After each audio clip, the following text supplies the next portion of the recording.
ನಿಮ್ಮ ನೆಚ್ಚಿನ ಪ್ರಗತಿ ಟಿವಿಯನ್ನ ಯಾವುದೇ ಸಮಯದಲ್ಲಿ ನೋಡಲು ಪ್ರಗತಿ ಟಿವಿ ಆಪ್ ಅನ್ನು ಡೌನ್ಲೋಡ್ ಮಾಡಿ. ಕ್ಷಣ ಕ್ಷಣದ ಸುದ್ದಿ ಹಾಗೂ ವಿಶೇಷ ಕಾರ್ಯಕ್ರಮಗಳ ಅಪ್ಡೇಟ್ಗಾಗಿ ನಮ್ಮ ಯೂಟ್ಯೂಬ್ ಚಾನೆಲ್ಗೆ ಸಬ್ಸ್ಕ್ರೈಬ್ ಆಗಿ ಹಾಗೂ ನೋಟಿಫಿಕೇಷನ್ಗಾಗಿ ಬೆಲ್ ಐಕಾನ್ ಮೇಲೆ ಕ್ಲಿಕ್ ಮಾಡಿ.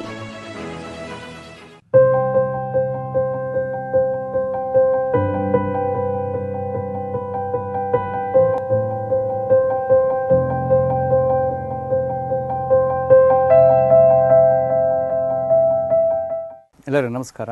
ನಾನು ಪ್ರಸನ್ನಮೂರ್ತಿ TR. ರೈತ ಪ್ರಗತಿ ಕಾರ್ಯಕ್ರಮಕ್ಕೆ ತಮಗೆಲ್ಲ ಸ್ವಾಗತ.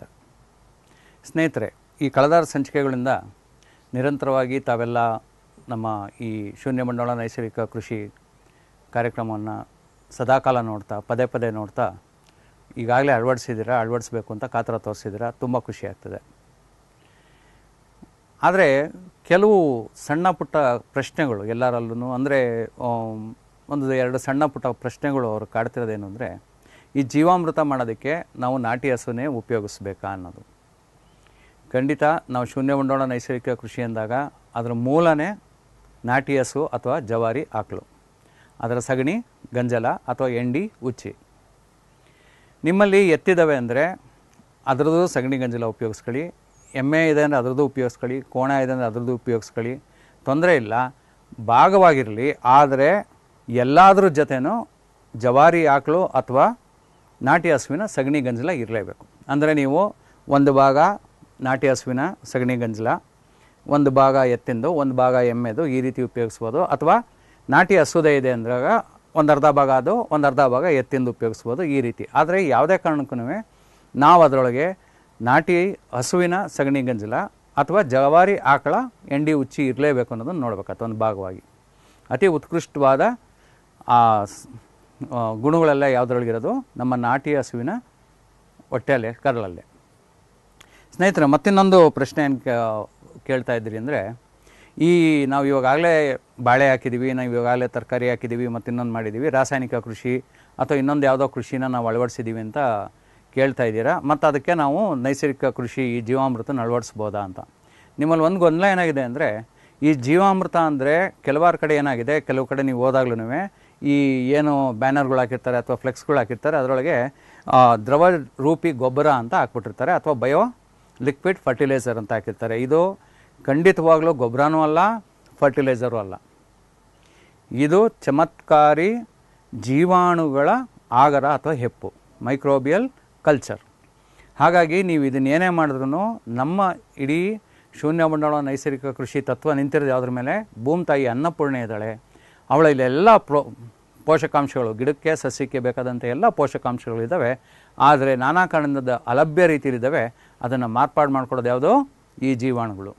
ಹಾಗಾಗಿ ನಾವು ಜೀವಾಣುಗಳನ್ನ ಹೆಪ್ಪು ಮಾಡಿ, ಜೀವಾಮೃತದಲ್ಲಿ ಅತಿ ಹೆಚ್ಚು ಮಾಡಿ, ಅದರ ಸಂಖ್ಯೆನ ಅಗಣಿತ ಮಾಡಿ ಅದನ್ನು ಭೂಮಿಗೆ ಕೊಟ್ಟಾಗ ಮತ್ತೆ ಆ ಭೂಮಿಗೆ ಆ ಜೀವಾಣುಗಳನ್ನ ಹೆಪ್ಪಾಗಿ ಅಲ್ಲಿ ಆ ಬೇರಿನ ಪರದೆಯೊಳಗೆ ಅವು ಹೋಗಿ ನಿರಂತರವಾಗಿ ಕೆಲಸ ಮಾಡಿ ಅಲಭ್ಯ ರೀತಿಯಲ್ಲಿರುವಂಥ ಪೋಷಕಾಂಶಗಳನ್ನು ಲಭ್ಯ ರೀತಿಗೆ ಮಾಡಿಕೊಡೋದನ್ನೇ ಇದು ಜೀವಾಮೃತ. ಹಾಗಾಗಿ ಇದನ್ನು ದಯವಿಟ್ಟು ಒಂದು ಗೊಬ್ಬರ ಅಂತ ತೊಗೋಬೇಡಿ. ಮತ್ತು ನೀವು ಆಗಲೇ ಇವಾಗ ರಾಸಾಯನಿಕ ಕೃಷಿ ನಾವು ಅಳವಡಿಸ್ಬಿಟ್ಟಿದ್ದೀವಿ ಮಾಡಿದ್ದೀವಿ ಅಂತ ಅಂದಾಗ ದಯವಿಟ್ಟು ನೀವು ಈ ಸರಿ ಇಷ್ಟೇ ವರ್ಷ ಕಾದಿದ್ದೀರಾ, ಈ ಬೆಳೆನ ಮುಗಿಸ್ಕೊಳ್ಳಿ. ಮುಂದಿನ ಬೆಳೆಗೆ ಹಿಂಗಾರಿ ಬೆಳೆ ಆಗ್ಬೋದು, ಅಥವಾ ನೀವು ಮತ್ತೆ ಬೇಸಿಗೆಯಲ್ಲಿ ನೀರಾವರಿ ಇರೋರು ಕೆಲವಾರು ಬೆಳೆ ಬೆಳಿತೀರಾ, ಅವಾಗನ ಉಪಯೋಗಿಸಿ, ಅಥವಾ ಬರೋ ಮುಂಗಾರಿಯಿಂದ ಶುರು ಮಾಡಿ, ಯಾವ ತೊಂದರೆನೂ ಇಲ್ಲ. ಮತ್ತು ಮಾಡಬೇಕಾದ್ರೂ ಅಷ್ಟೇ, ನೀವು ಏನೇ ಮಾಡಿದ್ರು ಸಂಪೂರ್ಣವಾಗಿ ಮಾಡಬೇಕು. ಇಲ್ಲಿ ಶೂನ್ಯ ಬಂಡವಾಳ ನೈಸರ್ಗಿಕ ಕೃಷಿಯ ಮೂಲ 4 ಚಕ್ರಗಳು ಯಾವುದು? ಬೀಜಾಮೃತ, ಬೀಜ ಸಂಸ್ಕರಣೆಗೆ ಉಪಯೋಗಿಸೋದಂಥ ಅತಿ ಬಲಿಷ್ಠವಾದ ಬೀಜ ಸಂಸ್ಕರಣೆ ಮಾಡುವಂಥ ಒಂದು ದ್ರವಣ ಅಮೃತ, ಬೀಜಾಮೃತ, ಮತ್ತು ಜೀವಾಮೃತ, ದ್ರವರೂಪಿ ಇರ್ಬೋದು ಅಥವಾ ಘನರೂಪಿ ಇರ್ಬೋದು, ಮತ್ತು ಹೊದಿಕೆ, ಸಜೀವ ಹೊದಿಕೆ ಅಂದರೆ ಅಂತರ ಬೆಳೆಗಳನ್ನ ಬೆಳೆಯೋದ್ರಿಂದ ನಾವು ಮಾಡೋದು. ಮತ್ತು ಮಣ್ಣಿನ ಹೊದಿಕೆ ಅಂದರೆ ಮಣ್ಣನ್ನು ಕುಂಟೆ ಹೊಡೆಯೋದು, ರಂಟೆ ಹೊಡೆಯೋದು, ಮಡಿಕೆ ಹೊಡೆಯೋದು, ಕಳೆ ತೆಗೆಯೋದು, ಕುರ್ಪೀಲಿ ಕಳೆನ ನಾವು ಕಳಿಯೋದು, ಈ ರೀತಿ ಯಾವ ರೀತಿಲ್ಲ ನೀವು ಮಣ್ಣನ್ನು ಸಡ್ಲ ಮಾಡುವಾಗ ಅದನ್ನು ಮಣ್ಣಿನ ಹೊದಿಕೆ ಅಂತ ಏನಂತೀವಿ. ಮತ್ತು ಬಿದ್ದಂಥ ಕಾಷ್ಟ, ನಿಮ್ಮ ಗಿಡಗಳಿಂದ ಒಣಗಿದ ತ್ಯಾಜ್ಯ ಏನೇ ಬೀಳಲಿ ಅವನ್ನು ಹಾಕೋದು. ಅಥವಾ ನಾನಾ ಕಾರಣದಿಂದ ನಾವು ರಂಬೆಗಳ್ನ ಕಡಿಬೋದು, ಎಲೆಗಳ್ನ ತಪ್ಸಕ್ಕೆ ಮಾಡ್ಬೋದು. ಈ ರೀತಿ ಮಾಡೋದ್ರಿಂದ ಏನು ಮಾಡ್ತೀವಿ, ಸಾಕಷ್ಟು ನಾವು ಅದನ್ನು ಕತ್ತರಿಸ್ಬೋದು. ಅಂಥ ಕತ್ತರಿಸಿದಂಥ ವಸ್ತುಗಳನ್ನೆಲ್ಲ ಭೂಮಿ ಮೇಲೆ ಹಾಕಿ ಭೂಮಿನ ಮುಚ್ಚೋದನ್ನೇನಂತೀವಿ, ಒಣ ಮುಚ್ಚಿಗೆ ಅಥವಾ ಒಣ ಹೊದಿಕೆ ಅಂತ ಅಂತೀವಿ. ಮತ್ತು ಅತಿ ಮುಖ್ಯವಾದ್ದು, ನಾವು ಇದಕ್ಕೆ ಮುಂಚೆನೇ ಮಾತಾಡಿದ್ವಿ, ಆರ್ದ್ರತೆ ಅಂದ್ರೇನು, moisture content in the soil ಅಂತ, ಅಂದರೆ ತೇವಾಂಶ ಎಷ್ಟಿರಬೇಕು. ಇದಿಷ್ಟನ್ನು ನಾವು ಅಳವಡಿಸ್ಕೊಂಡು ಮಾಡಿದಾಗ ಮಾತ್ರ ಇದು ನೈಸರ್ಗಿಕ ಕೃಷಿ ಅಂತ ಆಗುತ್ತೆ. ಹಾಗಾಗಿ ನಾನು ಇನ್ನೊಂದು ಏನೋ ಡಿಕಾಂಪೋಸರೋ ಮತ್ತು ಇನ್ನೊಂದೇನೋ ಹಾಕ್ತೀನಿ, ಮಗದೊಂದೇನೋ ಹಾಕ್ತೀನಿ ಅಂದರೆ ಅದಕ್ಕೆ ಇಲ್ಲಿ ಜಾಗ ಇಲ್ಲ ಖಂಡಿತವಾಗ್ಲೂ. ನೀವು ಮಾಡಿ ಬೇರೆ ಎಲ್ಲಿ ಮಾಡ್ತೀರೋ ನಮಗೆ ಅದು ಇದಿರಲ್ಲ. ಯಾಕೆಂದರೆ ಜೀವಾಮೃತದಲ್ಲಿ ಅವೆಲ್ಲ ಆಗರನೇ ತುಂಬಿರೋದ್ರಿಂದ ಪ್ರತಿಯೊಂದು 108 ಪೋಷಕಾಂಶಗಳು ಅಥವಾ ತತ್ವಗಳು ಏನು ಈ ಪೃಥ್ವಿ ಮೇಲೆ ಇವತ್ತವರೆಗೂ ನಮ್ಗೆ ಇದಾಗಿದೆ, ಅದರಲ್ಲಿ ಎಷ್ಟೆಷ್ಟು ಬೇಕು, ಯಾವುದಾದ್ರು ಬೇಕು ಆ ಗಿಡಗಳಿಗೆ ಅವನ್ನೆಲ್ಲ ಮಾಡಿಕೊಡುವಂಥ ಒಂದು ಇದೇನಿದೆ, ಈ ಸಂಪೂರ್ಣ ಮುಕ್ಕೋಟಿ ದೇವತೆಗಳ ವಾಸಸ್ಥಾನವಾದ ಈ ನಾಟಿ ಹಸುವಿನ ಕರಳಲ್ಲಿದೆ. ಅದು ಸಗಣಿ ಗಂಜಲದ ಮೂಲವಾಗಿ ಬಂದು ನಾವನ್ನು ಹೆಚ್ಚೆಚ್ಚು ಮಾಡಿ ಜೀವಾಮೃತದಲ್ಲಿ ಭೂಮಿ ಕೊಡ್ತೀವಿ. ಆಗ ನೀವು ಏನೂ ಕೊಂಡಂಗಿಲ್ಲ, ಹೊರಗಡೆ ಏನು ತಂದಾಕಂಗಿಲ್ಲ, ಮತ್ತೆ ಈ ಪ್ರಶ್ನೆ ಉದ್ಭವ ಆಗಲ್ಲ ಅಂತ ನಾನು ಅನ್ಕೊಂತೀನಿ. ಸ್ನೇಹಿತರೆ, ಈಗ ನಾವು ಕಬ್ಬಿಂದು ಬೆಳೆ ನೋಡಿದ್ವಿ ಆಗಲೇ, ಹಾಗೂ ಬಾಳೆ ಬೆಳೆಯೋದು ಹೇಗೆ ಅಂತಲೂ ಕೂಡ ನೋಡಿದ್ವಿ. ಮತ್ತು ಕೆಲವಾರು ಜನ ನಮಗೆ ಒಂದು ಪ್ರಶ್ನೆ, ಯಾಕೆಂದರೆ ಇದು ಅತಿ ಮುಖ್ಯವಾಗಿರೋದ್ರಿಂದ ನೀವು ಆಗಲೇ ನೈಸರ್ಗಿಕ ಕೃಷಿ ಶುರು ಮಾಡ್ತಿರೋದ್ರಿಂದ ಈ ಪ್ರಶ್ನೆಗೆ ಒಂದು ಉತ್ತರ ಕೊಡಬೇಕಾಗಿದೆ. ಏನಾಗಿದೆ ಅಂದರೆ, ಈ ನಾವು ಟಿಶ್ಯೂ ಕಲ್ಚರಿಂದ ತಂದಿರೋದು 10 ತಿಂಗಳಾಯಿತು, 12 ತಿಂಗಳಾಯಿತು, ಇನ್ನೂ ಬಂದಿಲ್ಲ ಮಾಡಿಲ್ಲ ಅಂತಾರೆ. ನಾನಾ ಕಾರಣಗಳಿಂದ ಅದು ಬಂದಿಲ್ಲದೆ ಇರ್ಬೋದು. ಅಂದರೆ ಗೊನೆ ಹೊಡಿದೇ ಇರೋದು, ಅಂದರೆ ಮಾತೆ ಹೊರಬರದೇ ಇರೋದಂಥ ವ್ಯವಸ್ಥೆ ಆಗಿರುತ್ತೆ. ದಯವಿಟ್ಟು ನೀವು ಹಾಗಾಗಿ ಆ ಕಂಪ್ನಿಯವ್ರುಗಳನ್ನೇ ಕೇಳಬೇಕಾಗುತ್ತೆ, ಅದು ಯಾಕೆ ಬಂದಿಲ್ಲ ಏನು ಬಂದಿಲ್ಲ ಅಂತ. ನಮ್ಮ ಹತ್ರ ಅಂತೂ ಯಾವುದೋ ಒಂದು ಆ ರೀತಿ ಆಗಿಲ್ದಿರೋದಕ್ಕೆ ಇದಕ್ಕೆ ನಮ್ಮಲ್ಲಿ ಅದಕ್ಕೆ ಉತ್ತರಗಳಿರಲ್ಲ. ಹಾಗಾಗಿ ನಮ್ಮ ಒಂದು ಇದೇನಿರುತ್ತೆ ಅಂದರೆ, ನೀವು ಮಾಡೋಂಗಿದ್ದ ಅಂದರೆ ನೀವು ಯಾವುದೇ ಆಗಲಿ ಗೆಡ್ಡೆಗಳ್ನ ತಂದು, ಬಾಳೆ ಗಡ್ಡೆಗಳ್ನ ನಿಮ್ಮ ಸ್ನೇಹಿತರ ತೋಟಗಳಲ್ಲಿ ಮತ್ತೊಂದು ತೋಟಗಳಲ್ಲಿ ಮೊದಲೇ ಹೇಳಿದಾಗೆ ರೋಗ ಮುಕ್ತದ್ದು ಯಾವುದಾನ ಕೃಷಿ ಪದ್ಧತಿ ಮಾಡ್ತಿರಲಿ. ಅವರು ನೈಸರ್ಗಿಕವಾಗಿ ಬೆಳೀತಾ ಇರೋವಂಥ ತೋಟದಲ್ಲಿ ಸಿಕ್ಕರೆ ಸಂತೋಷ, ಇಲ್ಲಾಂದರೆ ಯಾವ ರೀತಿನ ಅವ್ರು ಮಾಡ್ತಾ ಇರಲಿ, ಯಾವುದೇ ರೋಗ ಇರಬಾರ್ದು. ಪನಾಮ ವಿಲ್ಟಿಂಗ್ ಆಗಲಿ, ಬಂಚಿ ಟಾಪ್ ಆಗಲಿ, ಮತ್ತು ಇನ್ನೊಂದಾಗಲಿ, ಮಗದೊಂದಾಗಲಿ, ಯಾವುದೂ ರೋಗ ಇಲ್ದಾರೆ ಅಂಥದ್ದನ್ನು ನೀವು ನೋಡ್ಬಿಟ್ಟು ಅಂಥ ಜಮೀನುಗಳಿಂದ ನೀವು ಗೆಡ್ಡೆಗಳ್ನ ತಂದು ನೀವು ಮಾಡ್ಕೊಬೋದು. ಇಲ್ಲ ನಮಗೆ 4 ಎಕರೆಗೆ 5 ಎಕರೆಗೆ ಒಟ್ಟಿಗೆ ಸಿಗ್ತಿಲ್ಲ ಅಂದಾಗ ನೀವು 1 ಎಕರೆ ಮಾಡ್ಕೊಳ್ಳಿ. ನಿಮ್ಮಲ್ಲಿ ಬರಿಗಳನ್ನ ನಾವು ಹೊಸಲಿ ಏನು ಹೇಳಿದ್ವಿ, ನಿಮ್ಮ ಮರಿಗಳು ಬಂದಾಗ, ಕುನ್ನಿಗಳು ಬಂದಾಗ ಅದನ್ನೇನು ಮಾಡ್ಬೇಕು ಅಂದ್ವಿ, ನಸ್ಕಾಕ್ಬಿಡಿ, ಅದು ಮತ್ತೆ ಬಂದರೆ ತೊಂದರೆ ಬರುತ್ತೆ. ಆದರೆ ನೀವೇನಾದರೂ ವೃದ್ಧಿ ಮಾಡ್ಕೊತೀರ, ಈಗ 1 ಎಕರೆ 2 ಎಕರೆ 4 ಎಕರೆ ಮಾಡ್ಕೊತೀರ ಅಂದಾಗ ಆ ಮರಿಗಳನ್ನ ಬಿಟ್ಕೊಳ್ಳಿ. ಆ ಮಾತೆ ಬರೋಕ್ಕೆ ಮುಂಚೆ ಅದನ್ನು ತೆಗಿಬೇಕು ನೀವು. ಯಾವುದು ಮಾತೆ ಹೂವು ಬಾಳೆದು ಏನು ಆಚೆ ಬರುತ್ತೆ ಅಷ್ಟಕ್ಕೆ ಮುಂಚೆ ತೆಗಿಬೇಕು ನೀವು. ಗೊನೆ ಬಂದಾಗ ನೀವು ಅದು ತೆಗೆದ್ರೆ ಏನಾಗುತ್ತೆ, ಆ ಕಡೆಗೆ ಎದುರುಗಡೆ ವಾಲಿ ಅದು ಗೊನೆ ಬಿದ್ದೋಗೋದು, ಗಿಡ ಬಿದ್ದೋಗೋಂಥ ಇದಿರುತ್ತೆ. ಹಾಗಾಗಿ ಗೊನೆ ಬಂದ ಮೇಲೆ ಆ ಕೆಲಸ ಮಾಡೋಕ್ಕೆ ಹೋಗ್ಬಿಡ್ರಿ. ಅದಕ್ಕೆ ಮುಂಚೆ ನೀವು ಆ ಮರಿಗಳನ್ನ ತೊಗೊಂಡು ನಿಮ್ಮ ಉಳಿಕೆ ಜಮೀನಿಗೆ ನೀವು ಅಳವಡಿಸ್ಕೋಬೋದು. ಆಮೇಲೆ ಇನ್ನೊಂದೇನು ಅಂದರೆ, ಈ ಬಾಳೆ ಗಿಡದ ಏನು ಹೇಳಿದ್ವಿ, ಬರೀ ಗೊನೆ ಕಡ್ಕೊಬೇಕು, ನೀವು ಗಿಡ ಬಿಡಬೇಕು ಅಂತ. ಆ ಎಲೆಗಳ್ನ, ಯಾಕೆಂದರೆ ಈ ನಡುವೆ ಅಂತೂ ಯಾವಾಗ ಗಾಳಿ ಬರುತ್ತೆ ಏನು ಬರುತ್ತೆ ಅಂತ ನಮಗೆ ಅರ್ಥನೇ ಆಗ್ತಿಲ್ಲ. ಯಾವ ತಿಂಗಳಲ್ಲಿ ಬರುತ್ತೆ ಏನೋ ಅಂತ. ಮೊದಲಂದರೆ ಆಷಾಢಕ್ಕೆ ಅಂತ ಬರೋದು, ಇವಾಗ ಯಾವ್ಯಾವ ತಿಂಗಳಂದರೆ ಅದರೊಳಗೆ ಬಂದುಬಿಡ್ತವೆ. ಹಾಗಾಗಿ ಆ ಎಲೆಗಳ್ನ, ಯಾವ ಗೊನೆ ಬಂದು ಬಲಿಷ್ಠ ಆಗಿದೆ, ಬಲ್ತಿದೆಯೋ ಅಂತ ಗೊನೆಗಳ್ನ ನಾವು ಬರೀ ಗೊನೆ ಕಡ್ಕೊಂಡು ಮೇಲಿರೋಂಥ ಎಲೆಗಳ್ನ ಮಾತ್ರ ಕತ್ತರಿಸ್ಬೇಕು, ಕಾಂಡ ಹಂಗೆ ಬಿಡಬೇಕು. ಅದರಿಂದ ಅದರೊಳಗಿರೋಂಥ ಪೋಷಕಾಂಶಗಳು ದ್ರವರೂಪಿ ಇದು ಎಲ್ಲ ವಾಪಸ್ಸು ಮರಿಗೆ ಹೋಗಿ ಮರಿ ಉತ್ಕೃಷ್ಟವಾಗಿ ಬರುತ್ತೆ. ಸ್ನೇಹಿತರೆ, ಅತಿ ಮುಖ್ಯವಾಗಿ ತಾವೆಲ್ಲರೂ ಕಾಯ್ತಾ ಇದ್ದಂಥ ತೆಂಗು, ಅಡಿಕೆ ಎಲ್ಲರೂ ಕಾತರಿಂದ ಕಾಯ್ತಾ ಇದ್ದೀರಿ ಅಂತ ನನಗೆ ನಿಮ್ಮ ಕರೆಗಳಲ್ಲಿ ಎಷ್ಟಲ್ಲಿ ನೀವು ಕೇಳಿದ್ದೀರ ಅಂದರೆ, ಬರೇ ತೆಂಗು ಅಡಿಕೆ. ನಾನು ತುಮಕೂರು ಭಾಗದವನಾಗಿರೋದ್ರಿಂದ ಇದು ಹೆಚ್ಚಿನ ಪ್ರಶ್ನೆನೇ ಬರ್ತಾ ಇರ್ತವೆ. ಇದರಲ್ಲಿ ಮೊದಲನೇದಾಗಿ ಒಂದು ತಪ್ಪು ಕಲ್ಪನೆ. ಯಾವುದೇ ಒಂದು ಬೆಳೆ ಬೆಳಿಬೇಕಾದ್ರೆ ಬಾಳೆಗೆ ಹೆಚ್ಚು ನೀರು ಬೇಕು, ತೆಂಗುಗೆ ಹೆಚ್ಚು ನೀರು ಬೇಕು, ಅಡಿಕೆಗೆ ಹೆಚ್ಚು ನೀರು ಬೇಕು, ಭತ್ತಕ್ಕೆ ಹೆಚ್ಚು ನೀರು ಬೇಕು. ಈ ಕಲ್ಪನೆಯಿಂದ ಆಚೆ ಬರಬೇಕು ನಾವು. ಈ ಕಲ್ಪನೆಗಳಿಂದ ಆಚೆ ಬರಬೇಕು. ಕಾರಣ ಯಾಕೆ ಅಂದರೆ, ನಾವು ಇದುವರೆಗೂ ಮಾಡ್ತಿದ್ದಂಥ ಕೃಷಿಯಲ್ಲಿ ಏನು ಮಾಡ್ತಾಯಿದ್ವಿ ಅಂದರೆ, ಯಾವುದೇ ಒಂದು ಬೆಳೆ ತೆಗಿತೀವಿ ಅಂದರೆ ನಾವು ಆ ಬೆಳೆಗೆ ಈ ಕತ್ತನ್ನು ಸುತ್ತಬಿಟ್ಟು ನಾವು ಈ ಡ್ರಿಪ್ಪರ್ಗಳನ್ನ ಕೊಡೋದು. ತುಂತುರು ಹನಿಯಲ್ಲಿ ಏನು ಮಾಡ್ತಾಯಿದ್ದೀವಿ, ಯಾವುದೇ ಒಂದು ಗಿಡ, ಬಾಳೆ ಗಿಡ ಇರ್ಬೋದು, ತೆಂಗಿನ ಗಿಡ ಇರ್ಬೋದು, ಮಾವಿನ ಗಿಡ ಇರ್ಬೋದು, ಮತ್ತೊಂದು ಇರ್ಬೋದು, ಏನು ಮಾಡ್ತಾಯಿದ್ದೀವಿ, ಎಲ್ಲ ಇಲ್ಲೇ ಕೊಡ್ತಾಯಿದ್ದೀವಿ. ಅಥವಾ ನಾವೇನಾದ್ರು ತರಕಾರಿ ಇವನ್ನ ಹಾಕಿದ್ದೀವಿ ಅಂದರೆ, ನಮ್ಮ ಟೊಮೆಟೊ ಹಾಕಿದ್ದೀವಿ, ಮತ್ತೊಂದು ಹಾಕಿದ್ದೀವಿ, ಮಗದೊಂದು ಹಾಕಿದ್ದೀವಿ ಅಂದರೆ ಏನು ಮಾಡ್ತೀವಿ, ಡ್ರಿಪ್ ಲೈನ್ ಇಲ್ಲೇ ಬಿಟ್ಬಿಟ್ಟು, ಲ್ಯಾಟ್ರಲ್ ಪೈಪ್ನ ಇಲ್ಲೇ ಬಿಟ್ಬಿಟ್ಟು ಇವಕ್ಕೆ ಇಲ್ಲಿಂದನೇ ನೀರು ಉಣಿಸೋವಂಥ ಒಂದು ಕೆಲಸ ಮಾಡ್ತಾಯಿದ್ದೀವಿ. ಇದರಿಂದ ಏನಾಗ್ತಾಯಿದೆ ಅಂದರೆ ಹೆಚ್ಚೆಚ್ಚು ಸಮಸ್ಯೆ ಆಗ್ತಾಯಿದೆ. ಮತ್ತು ಇನ್ನೊಂದು ಏನಾಗಿದೆ ಅಂದರೆ, ಆ ಕಾಲದಲ್ಲಿ ಯಾವ ತೆಂಗು ಅದು ಪಸರಿಸಿದ ಹೇಗೆ ಅಂದರೆ, ಎಲ್ಲಿಂದನೋ ಬಂತು ಸಮುದ್ರ ತಟ್ಟುಗಳಲ್ಲಿ, ಸಮುದ್ರದ ಮೇಲೆ ತೇಲ್ಕೊಂಡು ಬಲಿಷ್ಠವಾದ ಬಿದ್ದಂಥ ತೆಂಗಿನಕಾಯಿಗಳು ಕೆರೆಬೇನ್ ಈ ಕಡೆಯಿಂದ ಬಂದವು. ಏನಾಯಿತು, ಬಂದು ಸಮುದ್ರ ತಟ್ಟುಗಳಲ್ಲಿ ಬಿದ್ದಾಗ ಏನಾಯಿತು, ಅಲ್ಲಿ ಮೊಳಕೆಯಾಗಿ ಅದು ಮರಗಳಾದವು. ಅದು ಚೆನ್ನಾಗಿದೆ ತಿನ್ನೋಕ್ಕೆ ಮಾಡೋದಕ್ಕೆ ಅಂತ ನೋಡೋಕೆ ಏನಾದರೂ ಆಮೇಲೆ ಅದನ್ನು ಒಂದು ಡೊಮೆಸ್ಟಿಕೇಶನ್ ಅಂತ ಏನಂತೀವಿ ಅದನ್ನು ನಮಗೆ ಉಪಯೋಗ ಬರೋ ರೀತಿ ಅಂತ ಮಾಡ್ಕೊಳ್ಳೋಕೆ ಏನು ಮಾಡೋದು ಅಂದರೆ ಸಮುದ್ರ ತೀರದಲ್ಲಿದ್ದವ್ರು ಏನು ಮಾಡಿದ್ರು ಪಕ್ಕದಲ್ಲಿ ಆಗ್ತಾಯಿದ್ರು. ಸಮುದ್ರ ತೀರದಲ್ಲಿ ಅಂದಾಗ ಘಟ್ಟ ಪ್ರದೇಶಗಳು ಅಲ್ಲಿ ಏನು ಹಾಕಿದ್ರು ಅಲ್ಲಿ ಅತಿ ಹೆಚ್ಚು ಮಳೆ 2,000-3,000 ಮಿಲಿಮೀಟರ್ ಬರ್ತದೆ. ಅದು ಬೈ ಡಿಫಾಲ್ಟ್ ಅಂತ ಏನಂತೀವಿ, ತನ್ನ ತಪ್ಪಲ್ಲದೇ ಅದು ತೆಂಗಿನಕಾಯಿ ಆ ಜಾಗದಲ್ಲಿ ಬಂದು ಸಮುದ್ರದ ಮೇಲಿನ ತೇಳ್ಕೊಂಬಂದವು ಅಲ್ಲಿ ಹುಟ್ಟದಂಥವನ್ನು ಘಟ್ಟದಲ್ಲೇ ಪಕ್ಕದಲ್ಲೇ ಇರೋ ನೋಡಿ ಬೆಳೆಯೋವಾಗ ಏನಾಯಿತು, ಘಟ್ಟದಲ್ಲಿ ಅತಿ ಹೆಚ್ಚು ದಕ್ಷಿಣ ಕನ್ನಡ ಉತ್ತರ ಕನ್ನಡದಲ್ಲಿ ಅತಿ ಹೆಚ್ಚು, ಅಥವಾ ನೀವು ಈ ಕಡೆ ನಾವು ಬಂದರೆ ಮುಂಬೈ ಕಡೆ ಗೋವಾ ಕಡೆ ಎಲ್ಲ ಏನು ನೋಡ್ತಿದ್ದೀವಿ, ಆ ಸಮುದ್ರ ತಟದಲ್ಲೇ ಇದನ್ನು ಬೆಳೆದಿರೋದ್ರಿಂದ ಘಟ್ಟಗಳಲ್ಲೇ ಇದನ್ನು ಹೆಚ್ಚು ಬೆಳೆದಿರೋದು ಏನು ಅನ್ಕೊಂಡ್ಬಿಟ್ವಿ ಅಂದರೆ ಅಲ್ಲಿ ಹೆಚ್ಚು ಮಳೆ ಬರುತ್ತೆ, ಹಾಗಾಗಿ ಅದಕ್ಕೆ ಹೆಚ್ಚು ನೀರು ಬೇಕು ಅನ್ನೋದು ಒಂದು ತಪ್ಪು ಕಲ್ಪನೆ ಇದೆ. ಇನ್ನು ನಾವು ತುಮಕೂರಲ್ಲಿ ಬೆಳಿತೀವಿ, ಮತ್ತೊಂದು ಕಡೆ ಬೆಳಿತೀವಿ ಅಂದಾಗ ಏನಾಗುತ್ತೆ ಅಂದರೆ ಇದನ್ನು ಬೆಳಿತಿರೋದೇ ತಪ್ಪು, ಇದು ಬಯಲುಸೀಮೆದಲ್ಲ.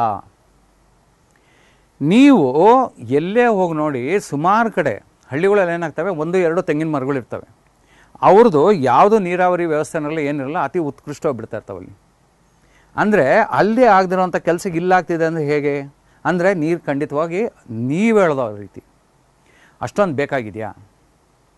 ಹಾಗಾಗಿ ಈ ರೀತಿಯೇ ನಾವು ನೀರು ಕೊಡೋದು, ಅಥವಾ ಘಟ್ಟದಲ್ಲಿ ಹೆಚ್ಚಿಗೆ ನೀರು ಕೊಡ್ತಾಯಿದ್ರು ಅಂದ್ಬಿಟ್ಟು ನಾವು ನೀರು ಹೆಚ್ಚಿಗೆ ಕೊಡಬೇಕು ಅನ್ನೋ ಒಂದು ಇದರೊಳಗೆ ಏನು ಮಾಡಿದ್ರು ಅಂದರೆ ನಿರಂತರ ನೀರು ಕೊಟ್ಕೊಂಡು ಬಂದೇನಾಯಿತು, ಅದು ನೀರು ಬೇಡುವಂಥ ಅತಿ ಹೆಚ್ಚು ನೀರು ಬೇಡುವಂಥ ಬೆಳೆಗಳು ಅಂತ ನಾವು ಅಂದ್ಕೊಂಬಿಟ್ವಿ.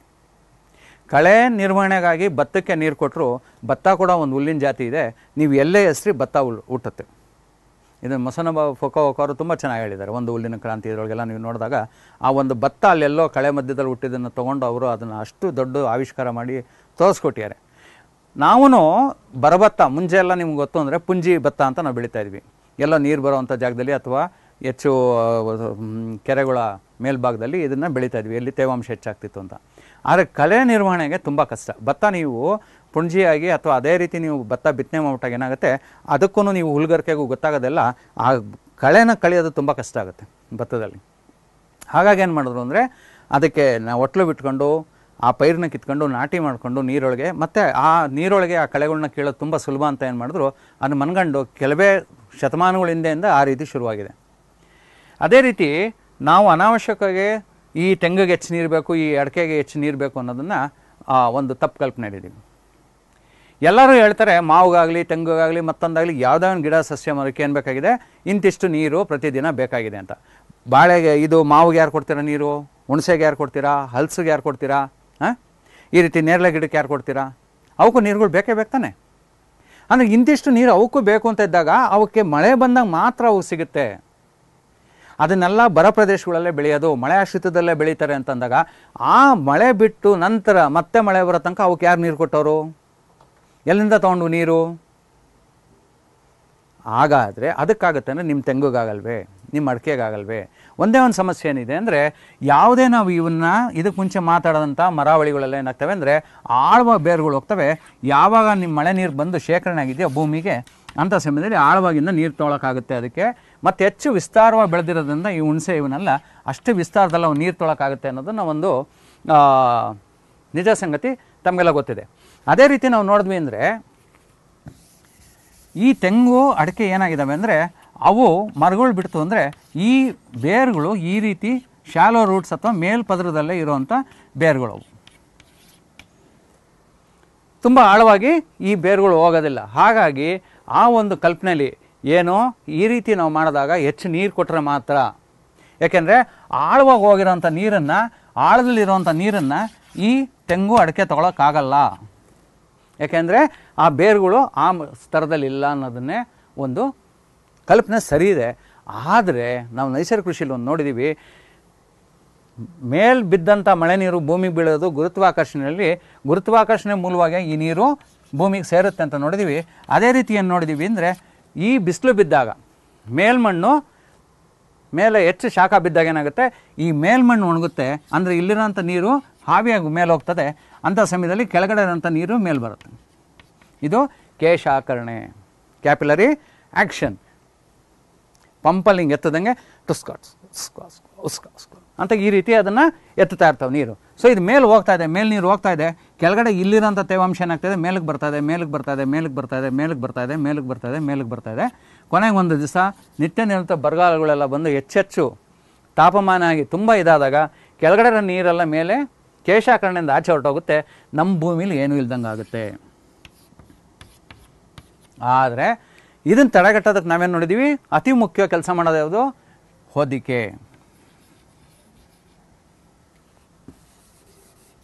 ಯಾವ್ದು ಮಾಡ್ತದೆ, ಹೊದಿಕೆ ಮಾಡ್ತವೆ. ಅದು ಸಜೀವ ಹೊದಿಕೆ ಇರ್ಬೋದು, ಮಣ್ಣಿನ ಹೊದಿಕೆ ಇರ್ಬೋದು. ಮಣ್ಣನ್ನು ಸಡಿಲ ಮಾಡೋದ್ರಿಂದ, ಅಂದರೆ ಮೊದಲನೇ ಸಲ ಆಗತ್ತಂಗೆ ಮಾತ್ರ. ಈ ದೀರ್ಘಾವಧಿ ಬೆಳೆಗಳಲ್ಲಿ ಮೊದಲು ಒಂದ್ಸಲಿ ನೀವು ಉಳುಮೆ ಮಾಡಿಬಿಟ್ಟು ಅಂದರೆ ಮತ್ತೆ ಮಾಡೋಂಗೇ ಇಲ್ಲ. ಮಣ್ಣಿನ ಹೊದಿಕೆ ಆಗಿರ್ಬೋದು ಅಥವಾ ಸಜೀವ ಹೊದಿಕೆ, ಇದನ್ನು ಬೇರೆ ಬೇರೆ ಥರ ಬೆಳೆ ನೆರಳು ಬೀಳುವಂಥ ಒಂದು ವ್ಯವಸ್ಥೆ ಮಾಡಿದ್ವಿ ಅಂದರೆ, ನೀವು ಕೆಳಗಡೆ ಹಾಕೋಂಥ ಕಾಳು ಗಿಡಗಳು ಇರೋದು, ಹಣ್ಣಿನ ಗಿಡಗಳು ಇರೋದು, ಹೂ ಗಿಡಗಳು ಇರ್ಬೋದು, ಅಥವಾ ಈ ಪಂಚತರಂಗಿ ಯೋಜನೆಗಳಂತ ಮುಂದೆ ನೋಡ್ತೀವಿ, ಒಂದು ಮರದ ಕೆಳಗಡೆ ಇನ್ನೊಂದು ಹಾಕಿ ಮಾಡಿ ಈ ಬೀಳುವಂಥ ಬಿಸಿಲನ್ನು ಇದ್ರ ಮೇಲೆ ಬೀಳೋದನ್ನು ಸಂಪೂರ್ಣ ನೀವು ಯಾವಾಗ ತಡಿತೀರಾ, ಇಲ್ಲಿ ನೀರು ಆವಿಯಾಗೋದು ಕಡಿಮೆ ಆಗುತ್ತೆ. ಯಾಕೆ, ಶಾಖ ಬೀಳೋದನ್ನು ಇಲ್ಲಿ ತಡಿತಾರೆ. ನೀವು ಛತ್ರಿ ಹಿಡ್ಕೊಂಡು ಇಲ್ಲಿ ಮೇಲೆ ನಿಂತ್ಕೊಂಡ್ಬಿಟ್ವಿ ಅಂದರೆ ಏನಾಗುತ್ತೆ, ಸೂರ್ಯನ ಬೀಳ್ತಾ ಇದ್ದಾನೆ, ಆದರೆ ಛತ್ರಿ ಕೆಳಗಡೆ ನನಗೇನಿದೆ, ತಂಪಿದೆ. ಅದೇ ರೀತಿ ಈ ಹೊದಿಕೆ ಅಂತ ನೀವು ಮಾಡಿದಾಗ, ಸಜೀವ ಇರ್ಬೋದು ಅಥವಾ ನೀವು ಇದ್ರ ಹೊದಿಕೆ ಮಾಡ್ಬೋದು, ಅವಾಗ ಏನಾಗುತ್ತೆ, ನಿಮಗೆ ಈ ಒಂದು ಸೂರ್ಯನ ಜಳಪ ನೇರವಾಗಿ ಬೀಳೋದನ್ನು ತಡೆಯುತ್ತೆ. ಈ ಹೊದಿಕೆ ಮಾಡಿದಾಗ ಇನ್ನೊಂದು ಏನಾಗುತ್ತೆ, ಗಾಳಿ ರಭಸವಾಗಿ ಬೀಳೋವಾಗ ಏನಾಗುತ್ತೆ ಅಂದರೆ, ಗಾಳಿಯನ್ನು ನಾವು ಇದಕ್ಕೆ ಮುಂಚೆ ನೋಡಿದ್ದೀವಿ, ನೀರಿಗಾಗಲಿ ಗಾಳಿಗಾಗಲಿ ಇದೇನಿದೆ ತನಗೆ ಅಡ್ಡ ಬರೋವಂಥವನ್ನೆಲ್ಲ ತೊಗೊಂಡೋಗುವಂಥ ಒಂದು ಶಕ್ತಿ ಇರ್ತದೆ. ಆ ಸಮಯದಲ್ಲಿ ಏನು ಮಾಡ್ತೀವಿ, ಯಾವಾಗ ಈ ರೀತಿ ಬರ್ತಾವೋ ಆವಿ ಆಗ್ತಿರೋ ನೀರನ್ನು ಏನು ಮಾಡ್ತವೆ, ವೇಗವಾಗಿ ತೊಗೊಂಡು ಹೊರಟೋಗ್ತವೆ. ಅಂಥ ಸಮಯದಲ್ಲಿ ಏನಾಗುತ್ತೆ, ಜಳಪ ಮತ್ತೆ ಆಗ್ತಾ ಇರುತ್ತೆ, ನೀರು ಬರ್ತಾ ಇರುತ್ತೆ, ಈ ಗಾಳಿ ಏನು ಮಾಡ್ತಾ ಇರುತ್ತೆ, ತೊಗೊಂಡು ಹೋಗ್ತಾ ಇದೆ. ಕೇಶಾಕರಣೆಯಿಂದ ಬರ್ತಾ ಇದೆ ಗಾಳಿ, ವಾಯುಪುತ್ರ ಏನು ಮಾಡ್ತಾನೆ, ತೊಗೊಂಡು ಹೋಗ್ತಾ ಇರ್ತಾನೆ. ಬಾ ತೊಗೊಂಡೋಗು, ಬಾ ತೊಗೊಂಡೋಗು. ಇದಕ್ಕೆ ಗೇಟ್ ಹಾಕೋರು ಯಾರು, ಯೋಚನೆ ಮಾಡಿ ನೋಡಿ. ಗೇಟ್ ಹಾಕೋದು ಮೊದಲನೇದ ಹೊತ್ತಿಗೆ. ಆದರೆ ಈ ಗಾಳಿ ಒಳಗಡೆ ಬರಕ್ಕೆ ಬಿಟ್ರೆ ತಾನೇ, ಇಲ್ಲಿ ತಡೆಗೋಡೆ ಮಾಡಿಬಿಟ್ರೆ ಏನು ಮಾಡಬೇಕು, ಗಾಳಿ ಒಳಗಡೆ ಬರಕ್ಕೆ ಬಿಡ್ದಾನೆ ನಾವೇನು ಮಾಡಬೇಕು, ತಡೆಗೋಡೆ ಮಾಡಬೇಕಾಗಿದೆ. ತಡೆಗೋಡೆ ಅಂದರೆ ಲಕ್ಷಾಂತರ ರೂಪಾಯಿ, ಕೋಟ್ಯಾಂತರ ರೂಪಾಯಿ ಖರ್ಚು ಮಾಡಿ ನಿಮ್ಮ ಇಡೀ ಹೊಲ, ನಿಮ್ಮ ಇಡೀ ತೋಟಕ್ಕೆ ನೀವು ದೊಡ್ಡದಾಗೆ ಒಂದು ಕೋಟೆ ಕಟ್ಟೋದಲ್ಲ. ಈ ಬದುಗಳಲ್ಲಿ ನಮ್ಮ ಮಾರುತಗಳು ಯಾವ ರೀತಿ ಬರ್ತವೆ, ಈಶಾನ್ಯದಿಂದ ಬರ್ತವೆ ಮತ್ತು ನೈಋತ್ಯ. ಈ ಕಡೆಯಿಂದ ಏನು ಬರ್ತವೆ, ಈ ಸೌತ್ ವೆಸ್ಟು ಮತ್ತು ಅಂದರೆ ಪಶ್ಚಿಮ, ದಕ್ಷಿಣ, ಪೂರ್ವ, ಉತ್ತರ, ಈ ರೀತಿ ಗಾಳಿ ಬರ್ತವೆ, ಇದರಿಂದ ಬರ್ತವೆ. ಆಗ ನಾವೇನು ಮಾಡ್ತೀವಿ ಅಂದರೆ, ಈ ಬದುಗಳಲ್ಲಿ ನೀವು ಬೇರೆ ಬೇರೆ ಅಂತರದಲ್ಲಿ ದೊಡ್ಡ ಮರ, ಅದ್ರ ಮತ್ತೆ ಚಿಕ್ಕದವು, ಅದ್ರ ಪಕ್ಕ ಚಿಕ್ಕವು, ಕೆಳಗಡೆ ಬರೋಂಥವು, ಈ ರೀತಿ ನೀವು ನಾನಾ ರೀತಿ ಗೋಡೆನ ಸೃಷ್ಟಿ ಮಾಡ್ತೀರ. ಏನಾಗುತ್ತೆ, ಇವಾಗ ಸೃಷ್ಟಿ ಆಗಿದ ತಕ್ಷಣ ಏನಾಗುತ್ತೆ, ಇದ್ರೊಳಗಡೆಯಿಂದ ಬರೋ ಗಾಳಿನ ತಡಿತಾ ಇದೆ. ಮತ್ತು ಇದಕ್ಕೆ ಗಾಳಿ ಹೊಡಿತಿಲ್ವಾ, ಆ ಪ್ರಶ್ನೆ ಕೇಳಕ್ಕೆ ಹೋಗ್ಬೇಡ್ರಿ. ನಾವೇನು ಮಾಡ್ತಾ ಇದ್ದೀವಿ, ಗೇಟ್ ಹಾಕ್ತಾ ಇದ್ದೀವಿ. ನಾವೀಗ ಗೋಡೆ ಕಟ್ತಾ ಇದ್ದೀವಿ, ಗೋಡೆ ಗಾಳಿ ಹೊಡಿಯಲ್ಲ ಅಂತ ಕೇಳಬೇಡ್ರಿ. ಗೋಡೆಗೆ ಖಂಡಿತ, ಯಾಕೆಂದರೆ ಪಕ್ಕದವ್ರು ಬಯಲು ಬಿಟ್ಟಿರ್ತಾರೆ, ಅಲ್ಲಿ ಬಂದು ಹೊಡಿತದೆ, ರಸ್ತೆ ಮಗಿರುತ್ತೆ, ಅಲ್ಲಿ ಬಂದು ಹೊಡಿತಾರೆ, ಅದ್ರ ಬಗ್ಗೆ ತಲೆ ಕೆಡ್ಸ್ಕೊಂಬೇಡ್ರಿ. ನಾವು ಮುಖ್ಯವಾಗಿ ನೋಡ್ತಾ ಇರೋದೇನೋ ನಮ್ಮ ಮುಖ್ಯ ಬೆಳೆ ಒಳಗಡೆ. ನಾನು ನೀರು ಕೊಡೋದಿಲ್ಲಿ, ಹೌದಲ್ಲ, ನನಗೆ ಎಲ್ಲ ಫಸಲು ಬೇಕಾಗಿರೋದು ಈ ಮಧ್ಯದಲ್ಲಿ. ಹಾಗಾಗಿ ಏನು ಮಾಡ್ತೀರಾ, ಈ ತಡೆಗೋಡೆಗಳನ್ನ ಮಾಡೋದ್ರಿಂದ ಏನಾಗ್ತವೆ, ನಮಗೆ ನಿರಂತರವಾಗಿ ಗಾಳಿ ಒಳಗಡೆ ಹೊಡೆಯೋದನ್ನು ತಡೆಯುತ್ತೆ. 30 ಮೀಟ್ರ್ ಒಂದು ಕ್ಷಣಕ್ಕೆ ಬರುವಂಥದ್ದನ್ನು 28, 26, 25 ಅಥವಾ 12, 10 ಅಂತ ಕಮ್ಮಿ ಹಾಕೊಂಡು ಹೋದಂಗೆ, ಪ್ರತಿ ಮೀಟ್ರು ಒಂದು ಕ್ಷಣಕ್ಕೆ ಪ್ರತಿ ಮೀಟ್ರ್ ಕಮ್ಮಿ ಆದಂಗೆಲ್ಲ ನಮ್ಮ ಉತ್ಪಾದನೆ ಅಧಿಕ ಹಾಕ್ಕೊಂಡು ಹೋಗುತ್ತೆ. 1 ಮೀಟ್ರ್ ಗಾಳಿ ಬರುವಂಥ ವೇಗ ತಡೆಯಾಗಿತ್ತು ಅಂದಾಗ ಅಧಿಕ ಉತ್ಪಾದನೆ ಶುರುವಾಗುತ್ತೆ. ಅದೇ ರೀತಿ ಯಾವಾಗ ಬರುತ್ತೋ, ಇದು ಗಾಳಿ ನಿಧಾನವಾಗಿ ಬಂದಾಗ, ನಿಧಾನವಾಗಿ ಆಚೆ ಹೋಗೋಂಥ ಸಮಯದಲ್ಲಿ ಏನಾಗುತ್ತೆ, ತೇವಾಂಶನ ತೊಗೊಂಡೋಗೋದನ್ನು ಕಮ್ಮಿ ಆಗುತ್ತೆ. ಸರಿನೋ ತಪ್ಪೋ, ಅರ್ಥ ಆಯ್ತಾ? ಸೊ ಈ ರೀತಿ ತಡೆಗೋಡೆಗಳನ್ನ ನಿರ್ಮಾಣ ಮಾಡ್ಕೊಂಡು ನಾವು ಇದನ್ನು ನೀರನ್ನು ತಡಿಬೇಕಾಗ್ತದೆ, ಗಾಳಿ ಬರೋದನ್ನು ತಡಿಬೇಕಾಗುತ್ತೆ. ಆಮೇಲೆ ಅತಿ ಮುಖ್ಯವಾಗಿ ಮಾಡೋದೇನು ಅಂದರೆ, ನಾವು ಜೀವಾಮೃತ ಅಂತ ಕೊಟ್ಟಾಗ ತೇವಾಂಶ ಅಂತ ಇದ್ದಾಗ ನಿರಂತರ ಕೆಲಸ ಮಾಡೋದು ಯಾರು, ಎರೆಹುಳುಗಳು. ಸ್ತುಪ್ತ ಸ್ಥಿತಿಲಿ ಅಂದರೆ ಸ್ತುಪ್ತಾವಸ್ಥೆ, ಈ ಸ್ಥಿತಿಯಲ್ಲಿ ಇರುವಂಥ ಎರೆಹುಳುಗಳು, ನಮ್ಮ ಬದುಗಳ ಮೇಲೆ ಇರುವಂಥ ಎರೆಹುಳುಗಳು ಏನಾಗ್ತವೆ ಅಂದರೆ, ಈ ಸಗಣಿ ಗಂಬಳ, ಯಾವುದು ಜೀವಾಮೃತದಲ್ಲಿ ನಾವು ಸಗಣಿ ಉಪಯೋಗಿಸ್ಕೊಂಡಿದ್ದೀವೋ ಆ ಸಗಣಿ ಗಂಬಳನ್ನು ಇದ್ರ ಮೇಲೆ ಬಿತ್ತು ಅಂದರೆ ಸಾಕು, ಭೂಮಿ ಮೇಲೆ ಬಿದ್ದಾಗ ಅವು ಥಟಕ್ಕಂತ ಎಚ್ಚೆತ್ಕೊಂತವೆ. ಸ್ತುಪ್ತ ಸ್ಥಿತಿಲಿರೋವು, ನಿದ್ರಾ ಸ್ಥಿತಿ ಇರೋವಂಥವೇನಾಗ್ತವೆ, ಬಂದ್ಬಿಟ್ಟು ಮೇಲೆ ಬಂದ್ಬಿಟ್ಟು ಈ ಕೇಳೋಕ್ಕೆ ಶುರು ಮಾಡ್ತವೆ. ಯಾಕೆಂದರೆ ಈ ರಂಧ್ರ ಮಾಡ್ಕೊಂಬರ್ತವೆ. ರಂಧ್ರ ಮಾಡ್ಕೊಂಡು ಮೇಲೆ ಬಂದಾಗ ಏನಾಗ್ತವೆ, ಈ ಮಣ್ಣನ್ನು ತಿನ್ಕೊಂಬರ್ತವೆ. ಆ ಮಣ್ಣನ್ನು ಇಲ್ಲಿ ಹಿಕ್ಕೆಯಾಗಿ ಹಾಕ್ಬಿಟ್ಟು ಮತ್ತೆ ಹೋಗ್ತವೆ, ಬಂದು ಇಕ್ಕೆ ಆಗ್ತಾ ಇರ್ತದೆ. ಅತಿ ಪೌಷ್ಟಿಕ, ಅತಿ ಹೆಚ್ಚು ಪೋಷಕಾಂಶ ಇರೋಂಥದ್ದು ಯಾವುದು, ಎರೆಹುಳು ಇಕ್ಕೆ. ಎರೆಹುಳು ಗೊಬ್ಬರ ಅಲ್ಲ. ಎರೆಹುಳು ಇಕ್ಕೆಯಲ್ಲಿ ಅತಿ ಹೆಚ್ಚು ಪೋಷಕಾಂಶ ಇದೆ. ಮೇಲ್ಮಣ್ಣಲ್ಲಿ ಎಷ್ಟಿದೆ ಅದಕ್ಕಿಂತ 5 ಪಟ್ಟು 8 ಪಟ್ಟು 11 ಪಟ್ಟು ಬೇರೆ ಬೇರೆ ಪೋಷಕಾಂಶಗಳು ಅದರಲ್ಲಿ ಲಭ್ಯವಾಗುತ್ತವೆ. ಗಿಡಗಳು ಸಮೃದ್ಧಿಯಾಗಿ ಬೆಳಿತವೆ ಅನ್ನೋ ನಾವು ನೋಡಿದ್ದೀವಿ. ಈ ರೀತಿ ಯಾವಾಗ ಈ ಎರೆಹುಳುಗಳು ರಂಧ್ರಗಳು ಮಾಡ್ತಾವೋ, ಛೇದಿಸ್ತಾವೋ, ಭೂಮಿನ ಈ ರೀತಿ ಉಳುಮೆ ಮಾಡ್ತಾವೋ, ನಾವು ಮೇಲೇನು ಮಣ್ಣಿನ ಉಳುಮೆ ಮಾಡ್ತಾ ಇದೀವೋ, ಆ ಗಾಳಿನ ತಡೆಯೋದಕ್ಕೆ, ಗಾಳಿ ಪ್ರವೇಶಕ್ಕೆ ಕೊಡ್ತಾ ಇದೀವೋ, ಈ ರೀತಿ ಏನಾಗುತ್ತೆ ಅಂದಾಗ ಈ ಗಾಳಿಗಳು ಪ್ರವೇಶ ಆಗ್ತವೆ. ಇಲ್ಲಿ ಮೇಲಿರೋಂಥ ಶಾಖ ಒಳಗಡೆ ಅಷ್ಟಿರೋದಿಲ್ಲ. ಇಂಥ ಸಮಯದಲ್ಲಿ ಏನಾಗುತ್ತೆ, ಇದು ಬರುವಂಥದ್ದು ಕೇಶಾಕರ್ಣೆನ ಒಂದು ನಿಯಂತ್ರಣ ಆಗ್ತದೆ. ಈ ಹೊದಿಕೆ ಇದೆ ಕೇಶಾಕರ್ಣೆಯಲ್ಲಿ, ಇವಾಗ ಹೊದಿಕೆ ಕೊಟ್ಟಿದ್ದೀವಿ. ಈ ಹೊದಿಕೆ ಕೊಟ್ಟಾಗ ಏನಾಗ್ತದೆ ಅಂದರೆ ಇದು ಕೂಡ ಬಿಸಿ ಆಗುತ್ತೆ, ಖಂಡಿತ ಆಗುತ್ತೆ, ಆಗಲ್ಲ ಅಂತೇನಲ್ಲ. ಇದು ಅದರ ತಾಪಮಾನ ಕಮ್ಮಿ ಇರುತ್ತೆ. ಇದ್ರ ಕೆಳಗಡೆ ಏನು ವಿಜ್ಞಾನ ಏನು ಹೇಳುತ್ತೆ ಅಂದರೆ, ಈ ರೀತಿ ನಾವು ಒಂದು 6 ಅಂಗ್ಲ 7 ಅಂಗ್ಲ ಹೊದಿಕೆ ಕೊಟ್ಬಿಟ್ಟಾಗ ಭೂಮಿ ಮೇಲೆ ಇದ್ರ ಕೆಳಗಡೆ 4 ಡಿಗ್ರಿ ತನಕ ತಾಪಮಾನ ಉಷ್ಣಾಂಶ ಕಮ್ಮಿ ಆಗುತ್ತೆ. ಅದೇ ರೀತಿ ಚಳಿಗಾಲದಲ್ಲಿ ಏನಾಗುತ್ತೆ, ಉಷ್ಣಾಂಶ ಇದ್ರ ಕೆಳಗಡೆ ಹೆಚ್ಚಾಗುತ್ತೆ. ಅಂದರೆ ಭೂಮಿನ ಅತಿ ತೀಕ್ಷ್ಣವಾದ ಉಷ್ಣಾಂಶದಿಂದ ಅತಿ ಶೀತವಾದ ಉಷ್ಣಾಂಶದಿಂದ ತಡೆಯುತ್ತೆ. ಈ ರೀತಿ ಹೊದಿಕೆಯಲ್ಲಿ ನಾವು ಮಾಡಿದಾಗ ಏನಾಗುತ್ತೆ, ಇದು ಈಗ ಶಾಖ ಆಯಿತು, ಇವಾಗ ಈ ನೀರು ಏನಾಗುತ್ತೆ ಮೇಲೆ ಬರಬೇಕಾಗುತ್ತೆ, ಅದೇ ರೀತಿ ಮೇಲೆ ಬರಬೇಕಾಗುತ್ತೆ. ಆದರೆ ಬಂದಾಗ ಏನಾಗುತ್ತೆ, ಒಂದು ಟೋಲ್ಗೇಟ್ ಇದೆ. ಅಲ್ಲಿ ಟೋಲ್ಗೇಟ್ ಏನಾಗ್ತವೆ ಅಂದರೆ, ಈ ಹೊದಿಕೆಗಳು ಏನಾಗ್ತವೆ, ಬಂದಿರೋವಂಥವನ್ನ ತೇವಾಂಶನಲ್ಲಿ ತಡಿತಾವೆ. ಅವನ್ನ ದಾಟ್ಬಿಟ್ಟು ಮುಂದೆ ಹೋಗ್ಬೇಕು. ಯಾವಾಗ ಈ ತೇವಾಂಶ ಇಲ್ಲಿಗೆ ಬರ್ತದೋ, ನಾವು ಇದನ್ನು ಆಗಲೇ ನೋಡಿದ್ದೀವಿ. ಏನೋ ಒಂದು ಹುಲ್ಲನ್ನು ಹೊರೆನ ನಾವು ನಮ್ಮನೆ ಅಂಗಳದಲ್ಲಿ ಹಾಕ್ಬಿಟ್ಟು ಬೆಳಿಗ್ಗೆ ಎಂಥ ಬೇಸಿಗೆಯಲ್ಲಿ ಕೂಡ ಹಿಂಗೆ ತಿರುಗಿಸಿ ನೋಡಿದ್ರೆ ಏನಾಗುತ್ತೆ, ಅದ್ರ ಕೆಳಗಡೆ ತೇವಾಂಶ ಇರೋದು ನೋಡ್ತಾ ಇದ್ದೀವಿ. ಅದೇ ರೀತಿ ಏನು ಮಾಡ್ತೀವಿ, ಈ ತೇವಾಂಶ ಇಲ್ಲಿ ಏನಾಗ್ತದೆ, ಕೆಳಗಡೆಯಿಂದ ಬಂದಂಥ ತೇವಾಂಶ ಇಲ್ಲಿ ತಡೀತಿದೆ. ನಾವೇನು ನೋಡಿದ್ದೀವಿ, ನಮ್ಮ ಉಪಬೇರುಗಳು ಮೇಲಿರೋವಂಥ ಸೂಕ್ಷ್ಮ ತಂತು ಬೇರುಗಳೆಲ್ಲ ಇಲ್ಲಿದೆ.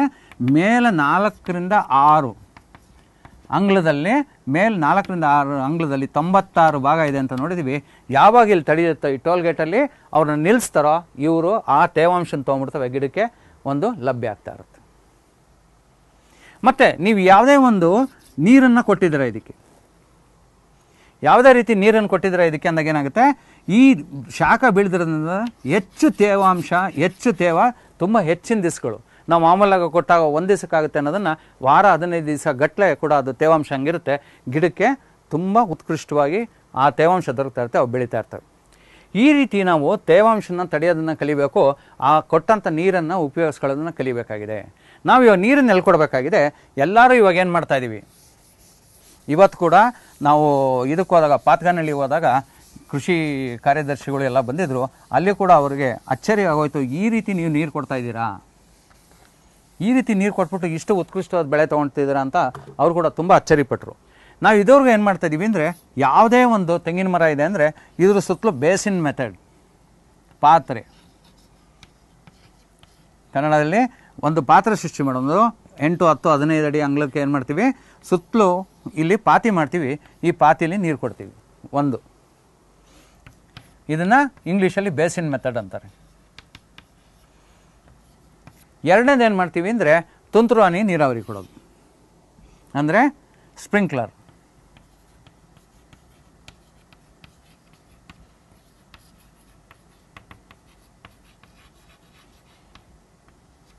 ಈ ಸ್ಪ್ರಿಂಕ್ಲರ್ ಅಂತ ಅಂದಾಗ ನಾವೇನು ನೋಡ್ತಾ ಇದ್ದೀವಿ ಅಂದರೆ, ಎಲ್ಲ ರೈತರು ನಮ್ಮ ಒಂದೇ ಪ್ರಶ್ನೆ ಕೇಳ್ತಾ ಇರೋದು, ಸರ್ ಸ್ಪ್ರಿಂಕ್ಲರ್ ಕೊಡ್ತಾ ಇದೀವಿ, ಭೂಮಿ ಗಟ್ಟಿ ಆಗ್ತದೆ.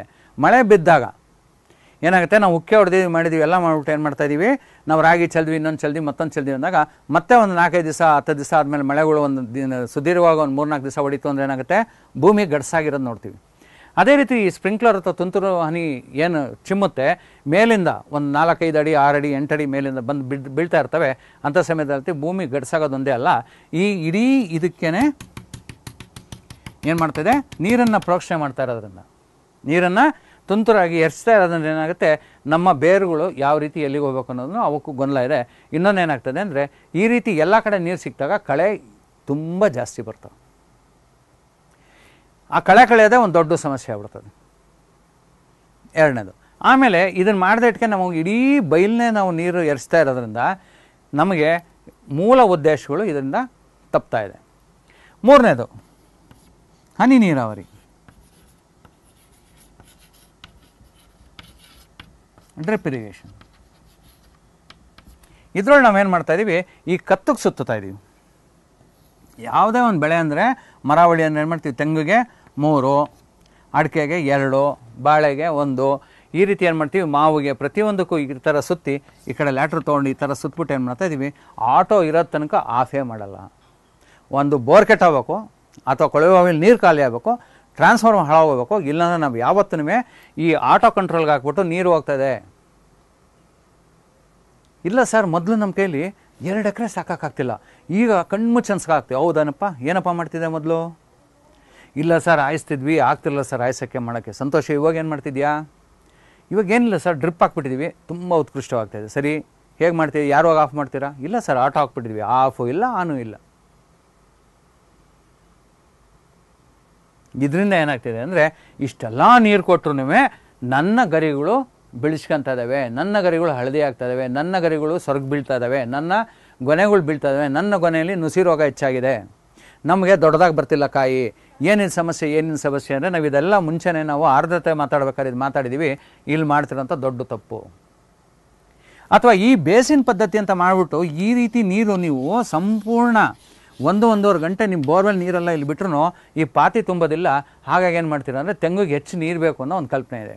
ಆದರೆ ಈ ಬೇಸಿನ್ ಮೆಥಡ್ ಅಥವಾ ಈ ಪಾತ್ರೆ ಸೃಷ್ಟಿಯ ಒಂದು ಏನಿದೆ ಈ ಒಂದು ಪದ್ಧತಿ, ಇದು ಲಾಭದಾಯಕಲ್ಲ. ಇದರಿಂದ ಯಾವುದೋ ಅನುಕೂಲ ಅಂತ ವಿಶ್ವದಲ್ಲಿ ನಡೀತಿರೋವಂಥ ಪ್ರಯೋಗಗಳಿಂದ ಇದನ್ನು ದೃಢಪಡಿಸಿದ್ದಾರೆ. ಗೊತ್ತಾಯ್ತು ಇವಾಗ ಏನಲ್ಲಿ ಬಂತು ಅಂತ.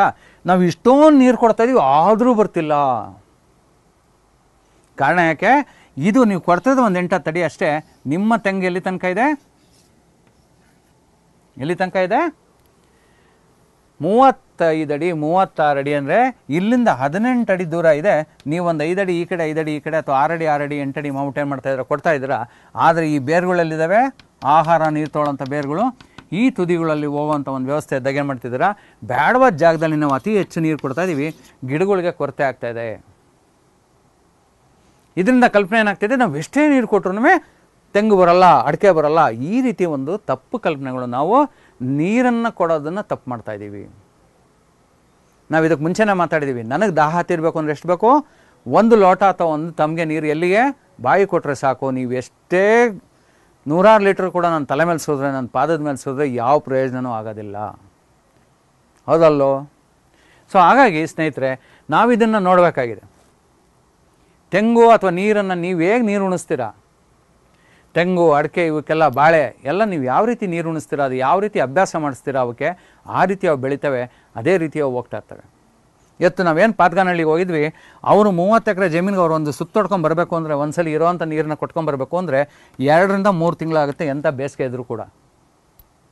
ಯಾಕೆ ಅವ್ರ ಗಿಡ ಒಣಗ್ತಿಲ್ಲ? ಯಾಕೆ ಅವ್ರ ಫಸಲು ಕಮ್ಮಿ ಆಗ್ತಿಲ್ಲ? ವಾರಕ್ಕೊಂದು ಅಡಿಕೆಗೆ ನೀರು ಕೊಡಲಿಲ್ಲ ಅಂದರೆ, ಒಂದು 15 ದಿವಸ ತಿಂಗಳೊಳಗೆ ಒಂದ್ಸಲಿ ತೆಂಗಿಗೆ ನೀರು ಕೊಡಲಿಲ್ಲ ಅಂದರೆ ಫಸಲೇ ಬರಲ್ಲ ಅಂತ ನಮ್ಮೆಲ್ಲ ಕಲ್ಪನೆಗಳಿದ್ದಾವೆ.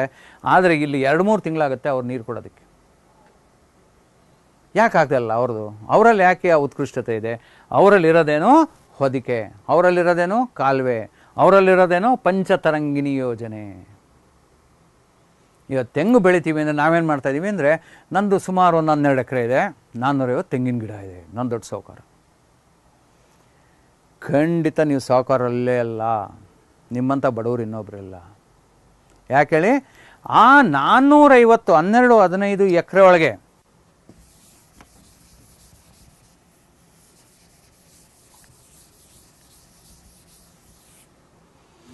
12-15 ಎಕರೆಯಲ್ಲಿ ಏನಿದೆ ಅಂದರೆ, ನೀವು ಬರೇ ತೆಂಗಿನ ಗಿಡನೇ ಇದ್ದಾವೆ, ಮತ್ತೆ ಏನೂ ಇಲ್ಲ.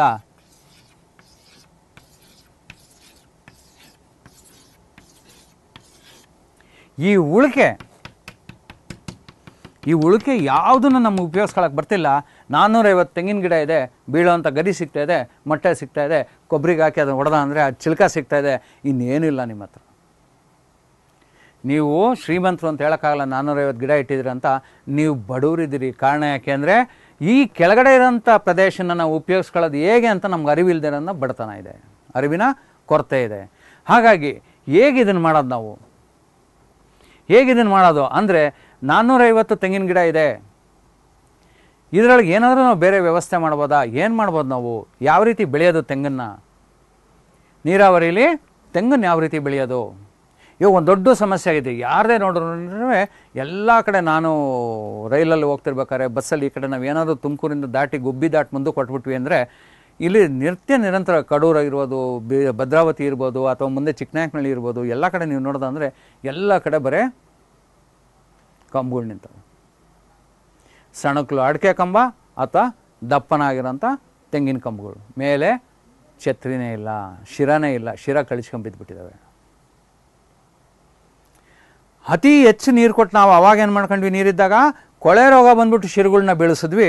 ಇವತ್ತೇನಾಗಿದೆ ಅಂದರೆ ಅತಿ ಹೆಚ್ಚು ನೀರನ್ನು ನಾವು ಭೂಮಿಯಿಂದ ತಗೊಂಡು, ಯಾವ ಭೂಮಿ ನೀರಿನ ಬ್ಯಾಂಕೋ ಅದನ್ನು ಬಿಟ್ಟು ಅದರಿಂದ ನೀರನ್ನೆಲ್ಲ ತಗೊಂಡು, ಅದೊಂದು ಮಹಾ ತಾಯಿದಾಳೆ, ಅವಳು ನಿರಂತರ ನಮಗೆ ನೀರು ಕೊಡ್ತಾಳೆ, ನಾವು ಎಂಥದ್ದು ಬೇಕಾದ್ರೆ ಮಾಡ್ಬೋದು ಅಂತ ನಿರಂತರ ನೀರು ತೆಗೆದು ಇವತ್ತು ಅವಳನ್ನ ನೀರೇ ಇಲ್ದಿರಂಗೆ 1500 ಅಡಿ ಹೋದ್ರೂ 10 ಕೊಳವೆ ಬಾವಿಗಳನ್ನ 1 ಎಕರೆ 2 ಎಕರೆ ತೋಡಿಸಿದ್ರು ಒಂದೇ ಒಂದು ತೊಟ್ಟು ನೀರು ಸಿಗ್ತಿಲ್ಲ. ಹೌದು, ಗ್ಯಾಪ್ಗಳು ಸಿಗ್ತಿದ್ದಾವೆ, ಸಂದುಗಳು ಸಿಗ್ತಿದ್ದಾವೆ, ಆದರೆ ಅವೆಲ್ಲ ಒಣ ಗ್ಯಾಪ್ಗಳು. ನೀರಿಲ್ದೇ ಏನಾಗ್ತಿದ್ದಾವೆ, ಇವಾಗ ತಲೆಗಳು ಶಿರಗಳು ಬೀಳ್ತಾ ಇದ್ದಾವೆ. ನೀರಿದ್ದಾಗ ಹೆಚ್ಚು ನೀರು ಕೊಟ್ರಿ, ಏನು ಮಾಡಿದ್ರಿ, ಹೆಚ್ಚು ನೀರು ಕೊಟ್ಬಿಟ್ಟು ಕೊಳೆ ರೋಗ ಬಂದ್ಬಿಟ್ಟು ಶಿರ ಬೀಳಿಸ್ಕೊಂಡ್ರಿ. ಇವಾಗ ಏನಾಗಿದೆ, ನೀರು ತೆಗೆದು ಇವಾಗ ಭೂಮಿಲಿ ನೀರಿಲ್ದಂಗೆ ಮಾಡಿಬಿಟ್ಟಿದ್ದೀರಾ. ಇವತ್ತು ಒಣ ಪ್ರದೇಶದ ಥರ ಆಗಿ ಬಯಲು ಭೂಮಿಯೆಲ್ಲ ಏನಾಗ್ತದೆ, ಇವತ್ತು ನೀರಿಲ್ದಂಗೆ ಆಗ್ಬಿಟ್ಟು ಎಲ್ಲ ಶಿರುಗಳು ಒಣಗಿ ಬೀಳ್ತಾ ಇದ್ದಾವೆ, ಕಂಬುಗಳು ಮಾತ್ರ ನಿಂತಿದ್ದಾವೆ. ಸ್ನೇಹಿತರೆ, ಶೂನ್ಯ ಬಂಡವಾಳ ನೈಸರ್ಗಿಕ ಕೃಷಿ ಇದಕ್ಕೆಲ್ಲ ಅತೀ ಉತ್ಕೃಷ್ಟವಾದ ಉತ್ತರ ಕೊಡುತ್ತೆ. ಎಷ್ಟು ನೀರು ಬೇಕು, ಏನು ಬೇಕು, ನೀರು ಬೇಕೇ ಬೇಕಾ? ನಾವು ಇದಕ್ಕೆ ಮುಂಚೆನೇ ನೋಡಿದ್ದೀವಿ, ಶೂನ್ಯ ಬಂಡವಾಳ ನೈಸರ್ಗಿಕ ಕೃಷಿನ ನಾವು ಸರಿಯಾಗಿ ಅಳವಡಿಸ್ಬಿಟ್ವಿ ಅಂದರೆ ಕೇವಲ 5% ಮಾತ್ರ, 5% ಮಾತ್ರ ನೀರು ಸಾಕು. ಇವತ್ತು ನಾವು 100 ಲೀಟ್ರ್ ಏನಾದರೂ ಉಪಯೋಗಿಸ್ತಿದ್ದೀವಿ ಅಂದರೆ 5 ಲೀಟ್ರ್ ನೀರು ಸಾಕು. ಅಂದರೆ 1 ಎಕರೆ ಜಮೀನಿಗೆ ನಮಗೇನಾದರೂ ತೋಟಕ್ಕೆ ನೀರು ನಮ್ಮಲ್ಲಿ ಇದೆ ಅಂತ ಅಂದರೆ ಇವತ್ತು ಸಂಪೂರ್ಣವಾಗಿ ಸಂಪತ್ ಭರಿತವಾಗಿ ಕೊಡ್ತಾ ಇದ್ದೀವಿ, ನೀರನ್ನು ಯಥೇಚ್ಛವಾಗಿ ಕೊಡ್ತಾ ಇದ್ದೀವಿ ಅಂದರೆ ಅದನ್ನು 20 ಎಕರೆಗೆ ಉಪಯೋಗಿಸ್ಬೋದು ನಾವು. ಅದೇ ನೀರನ್ನು ಇಳುವರಿ ಏನು ಮಾಡ್ಬೋದು, ನಾವು ಅತಿ ಹೆಚ್ಚು ತೆಗಿಬೋದು. ಹೇಗೆ ಬನ್ನಿ ಹಂಗಾರೆ ಅದನ್ನು ಉತ್ತರಗಳು ಹುಡ್ಕೊಂಡು ಹೋಗೋಣ. ಇವಾಗ ಏನು ಮಾಡ್ತಾಯಿದ್ದೀವಿ ಅಂದರೆ 450 ತೆಂಗಿನ ಗಿಡ ಅಂದರೆ ನಮ್ಮ ಹತ್ರ ಜಾಸ್ತಿ ಅಂದರೆ ಒಂದು 20,000 ಕಾಯಿ, ಜಾಸ್ತಿ ಅಂದರೆ ಒಂದು 30,000 ಕಾಯಿ. ಇವತ್ತೇನು ಬೆಳಗ್ಗೆ ಪಾತ್ಗನಹಳ್ಳಿಗೆ ಹೋಗಿದ್ದೀವೋ ಅಲ್ಲಿ ಅವ್ರದ್ದು ಇದ್ದಿದ್ದು ಕೇವಲ 4,500ದಿಂದ 5,000 ಕಾಯಿಗಳಿದ್ವು. ಇವತ್ತು ಹೋಗಿ ನೀವು 50,000 ಕಾಯಿ ಎಣಿಸ್ಕೊಂಬನ್ನಿ. ಯಾವ ಉಳುಮೆ ಇಲ್ಲ, ಯಾವ ಗೊಬ್ಬರ ಇಲ್ಲ, ಯಾವ ಗೋಡಿಲ್ಲ, ಯಾವ ಒಂದು ಆಳಿನ ಹಂಗಿಲ್ಲ ಮಾಡ್ಕೊಂಡು ಬರೀ ಕೇವಲ 5,000 ತೆಂಗಿನಕಾಯಿ ಇದ್ದವು. ಅದೇ ತೋಟದಲ್ಲಿ, ಯಾವ ತೋಟದಲ್ಲಿ ಕೇವಲ 5,000 ಇದ್ದವು, ಇವತ್ತಲ್ಲಿ 50,000 ಕಾಯಿಗಳಿದ್ದಾವೆ. ಅದ್ರ ಕೆಳಗಡೆ ಅಡಿಕೆ ಇದೆ, ಬಾಳೆ ಇದೆ, ಬಾಳೆ ಕೆಳಗೆ ಕಾಫಿ ಇದೆ, ಕೊಕ್ಕೋ ಇದೆ, ಶುಂಠಿ ಇದೆ, ಅರಿಶಿನ ಇದೆ. ಈ ರೀತಿ ಎಲ್ಲ ಮಾಡಿಬಿಟ್ಟು ಏನು ಮಾಡ್ತಾಯಿದ್ದಾರೆ, ನಿತ್ಯ ನಿರಂತರ ದುಡಿತಾ ಇದ್ದಾರೆ. ನೀರು ಅತಿ ಕಡಿಮೆ ಉಪಯೋಗಿಸಿ. ಚಕಿತರಾದ್ರ ಏನಪ್ಪ, ಇದ್ದಕ್ಕಿದ್ದಂಗೆ ನಾವು ಅಡಿಕೆ ತೆಂಗನ್ನು ಬಿಟ್ಟರೆ ಸಾಕು, ಹೋದರೆ ಸಾಕು ಅಂತ ಇದ್ದೀವಿ, ಎಲ್ಲೋ ಲಕ್ಷ ದುಡಿಬೋದು ಅಂತ ಅಂದ್ಬಿಟ್ರಲ್ಲ ಇವರು ಅಂತ. ಖಂಡಿತವಾಗ್ಲು ಲಕ್ಷ ಅನ್ನೋದು ಅಲಕ್ಷ್ಯ ರೀತಿಯಲ್ಲಿ ನಾವು ದುಡಿಬೋದು. ಕಾರಣ ಯಾಕೆ ಅಂದರೆ ನಾವು ಇದುವರೆಗೂ ಮಾಡ್ತಿರೋ ಅಂಥ ಏಕ ಬೆಳೆ ಪದ್ಧತಿಗಳು, ಅಥವಾ ಅತಿ ಹೆಚ್ಚಂದರೆ ತೆಂಗಳು ಅಡಿಕೆ ಹಾಕ್ತೀವಿ, ಮಿಕ್ಕಿದ್ದೆಲ್ಲ ಕಳೆ ತೆಗಿತಾ ಕೂತ್ಕೊಂತೀವಿ. ಅಥವಾ ತೆಂಗಲ್ಲಿ ಬಾಳೆ ಹಾಕ್ತೀವಿ ಕೆಳಗಡೆ, ಮಿಕ್ಕಿದ್ದೆಲ್ಲ ಕಳೆ ತೆಗಿತಾ ಕೂತ್ಕೊಂತೀವಿ. ಇದರಿಂದ ಏನು ಮಾಡ್ತಿದ್ದೀವಿ ಅಂದರೆ ತೆಂಗಿಗೆ ಬೇಕಾಗಿರೋದನ್ನು ಪೋಷಕಾಂಶ, ಯಾವ ಪೋಷಕಾಂಶ ಬೇಕಾಗಿದೆಯೋ ಅದು ಬೆಳವಣಿಗೆಗೆ, ಅಡಿಕೆಗೆ ಬೇಕಾಗಿದೆಯೋ, ಬಾಳೆಗೆ ಬೇಕಾಗಿದೆ, ಎಲ್ಲ ಒಂದೇ ಸಾರ್ವಜನಿಕ. ಅಲ್ಲೇನಾಗ್ತಿದೆ, ಅದನ್ನು ಒದಗಿಸೋ ಅಂಥ ಒಂದು ವ್ಯವಸ್ಥೆ ಯಾರೂ ನಮ್ಗೆ ಹೇಳ್ಕೊಟ್ಟೇ ಇಲ್ಲ. ನಾವು ಅದಕ್ಕೇನು ಮಾಡ್ತಾಯಿದ್ದೀವಿ, ಒಂದು ತಪ್ಪು ಕಲ್ಪನೆಯಲ್ಲಿ ನಾನಾ ರೀತಿ ಕಲ್ಪನೆಗಳು. ಏನಂದರೆ ನಾವು ಬೆಳಿಬೇಕು ಅಂತಂದರೆ ಹೊಸ ಮಣ್ಣು ಕೊಟ್ಟರೆ ಮಾತ್ರ ನಮ್ಮ ಭೂಮಿ ಮೇಲೆ ಬೆಳೆ ಬರೋದು. ತಪ್ಪು. ಹಾಗಾದರೆ ಕಾಡಲ್ಲಿ ಯಾರು ಕೊಡ್ತಾರೆ, ಸ್ವಲ್ಪ ಯೋಚನೆ. ಲಕ್ಷ ವರ್ಷದಿಂದ ಯಾರೂ ಒಂದು ಕಾಳು ಮಣ್ಣು ಮೇಲಿಂದ ಹಾಕಿಲ್ಲ. ಅದಕ್ಕೆ ಹೆಂಗೆ ನಿರಂತರ ಪೋಷಕಾಂಶ ಸಿಗ್ತದೆ ಸ್ನೇಹಿತರೆ? ಆಮೇಲೆ ಇನ್ನೊಂದು ಏನು ಮಾಡ್ತೀವಿ ಅಂದರೆ ಅತಿ ಹೆಚ್ಚು ನೀರು ಕೊಟ್ಟು ಏನಾಗ್ತಾಯಿದೆ ಅಂದರೆ ನಮ್ಮ ಬೇರುಗಳು ಮೇಲೆ ಬರ್ತಾ ಇದ್ದಾವೆ. ಬೇರುಗಳು ಏನಾಗ್ತವೆ, ಮೇಲೆ ಬರ್ತಾ ಇದೆ. ಅಡಿಕೆ ಇರ್ಬೋದು, ತೆಂಗಿರ್ಬೋದು, ಬೇರುಗಳು ಏನಾಗ್ತದವೆ, ಮೇಲೆ ಬರ್ತಾ ಇದ್ದಾವೆ. ಇದರಿಂದ ನಮ್ಗೆ ಗೊತ್ತಾಗ್ಬೋದು ಈ ಬೇರು ಮೇಲೆ ಬಂದಿಟ್ಗೆ ನೀರು ಹೆಚ್ಚಾಗಿದೆ ಅಂತ. ಉಸಿರಾಡೋಕ್ಕಾಗ್ತಿಲ್ಲ. ನಿರಂತರ ನೀವು ಕೊಟ್ಟ ನೀರಂತ ಏನಾಗಿದೆ, ನೀರು ಮಯ ಆಗ್ಬಿಟ್ಟಿದೆ. ಈ ಮಣ್ಣು ಯಾವಾಗ ಪ್ರಾಣವಾಯು ಒಳಗಡೆ ಹೋಗೋದಿಲ್ಲೋ ಅಂಥ ಸಮಯದಲ್ಲಿ ಇವಕ್ಕೆ ಬೇರುಗಳು ಕೂಡ ಉಸಿರಾಡೋದಕ್ಕೆ ಮಣ್ಣೊಳಗೆ ಬರೋ ಅಂಥ ಗಾಳಿ ಬೇಕಾಗಿದೆ. ಅಂಥ ಸಮಯದಲ್ಲಿ ಏನಾಗುತ್ತೆ, ಅವು ಬೇರುಗಳು ಮೇಲೆ ಬರ್ತವೆ ಉಸಿರಾಡೋದಕ್ಕೆ. ನಾವೇನು ಅಂದ್ಕೊಂಡ್ಬಿಡ್ತೀವಿ ಅಂದರೆ, ಓ ಪೋಷಕಾಂಶ ಇಲ್ಲ,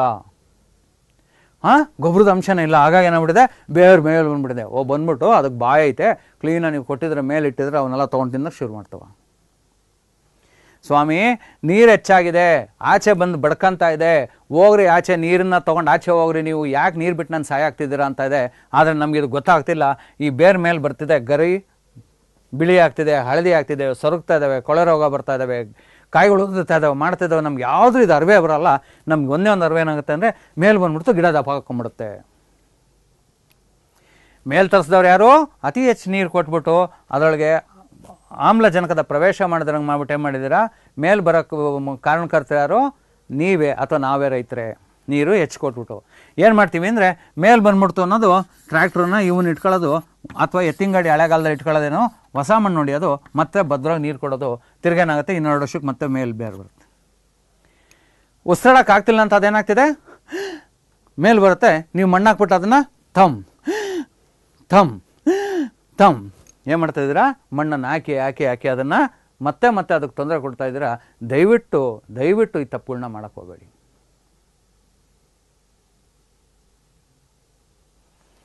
ಅನಾವಶ್ಯಕವಾಗಿ ಬೇಡವಾದನ್ನು ಮಾಡಿ ಏನು ಮಾಡ್ತಾ ಇದ್ದೀವಿ ನಾವು? ಸಮಸ್ಯೆ ಸಿಗಾಕೊಂತ ಇದ್ದೀವಿ. ಇದು ತೋರಿಸ್ತಾ ಇದೆ ನಾವು ಕೊಡ್ತಿರೋಂಥ ನೀರು ಅತಿ ಹೆಚ್ಚಾಗಿದೆ. ಎಲ್ಲಿಂದ ಕೊಡ್ತಾ ಇತ್ತು ತೆಂಗಿನ ಗಿಡಕ್ಕೆ ನೀರು? ಹೆಚ್ಚೆಚ್ಚು ಕೊಡ್ತಾ ಇದ್ದೀರಾ, ಆದರೆ ಸಮಸ್ಯೆ ಮೇಲ್ಮೇಲೆ ಬರ್ತಾನೆ ಇದ್ದಾವೆ. ಹಾಗಾದರೆ ನಾವು ಹೇಗೆ ಮಾಡಬೇಕು? ಈ ಪಂಚತರಂಗಿಣಿ ಯೋಜನೆ ಅಂದ್ರೇನು ಸ್ನೇಹಿತರೆ? ಇದು ಆ ಪಂಚತರಂಗಿಣಿ ಯೋಜನೆಯ ಚಿತ್ರ. ತೆಂಗು ತೆಂಗು ತೆಂಗು ತೆಂಗು ಯಾವುದು? 1 2 3 4 ತೆಂಗಿನ ಗಿಡ 36 ಅಡಿ ಅಂತರದಲ್ಲಿ. 36 ಅಡಿ ಗಿಡದಿಂದ ಗಿಡಕ್ಕೆ, ಸಾಲಿಂದ ಸಾಲಿಗೆ ಎಷ್ಟು? 36 ಅಡಿಗೆ ನೀವು ತೆಂಗು ಹಾಕಬೇಕು. 36 ಅಡಿಗೆ ತೆಂಗನ್ನು ಹಾಕಬೇಕು. ತೆಂಗನ್ನು ಹಾಕಿದ ನಂತರ ಅದರೊಳಗೆ ಅಂತರ ಬೆಳೆಗಳನ್ನ ಬೆಳಿಬೇಕು. ಯಾಕೆ ಅಂತರ ಬೆಳೆಗಳನ್ನ ಬೆಳಿಬೇಕು? ನಾವು ಇದಕ್ಕೆ ಮುಂಚೆ ನೋಡಿದ್ವಿ, ಅಂತರ ಬೆಳೆಗಳನ್ನ ನಾವು ಬೆಳಿತೀವಿ ಅಂದಾಗ ತೊಗರಿ ಒಳಗೆ ಅಲಸಂಡೆ, ಉದ್ದು, ಹೆಸರು, ಈ ಕಡೆ ಜೋಳ, ಈ ಕಡೆ ರಾಗಿ, ಈ ರೀತಿ ಅಂತರ ಬೆಳೆಗಳನ್ನ ಬೆಳಿತೀವಿ. ಆದರೆ ತೋಟಗಾರಿಕೆಗಳಲ್ಲಿ ಅಂತರ ಬೆಳೆ ಯಾಕೆ ಬೆಳಿಬೇಕು, ಯಾವ ರೀತಿ ಬೆಳೆಯೋದು? ನಾವೆಲ್ಲ ಇದಕ್ಕೆ ಮುಂಚೆ ನೋಡಿದ್ದೀವಿ ದೈತ್ಯ ಮರಗಳು ಅಥವಾ ದೊಡ್ಡ ಮರ. ಇವುಗಳಿಗೆ 7000ಕ್ಕಿಂತ ಅಧಿಕವಾದ ತಾಪಮಾನ ಅಂದರೆ ಫುಟ್ ಕ್ಯಾಂಡಲ್.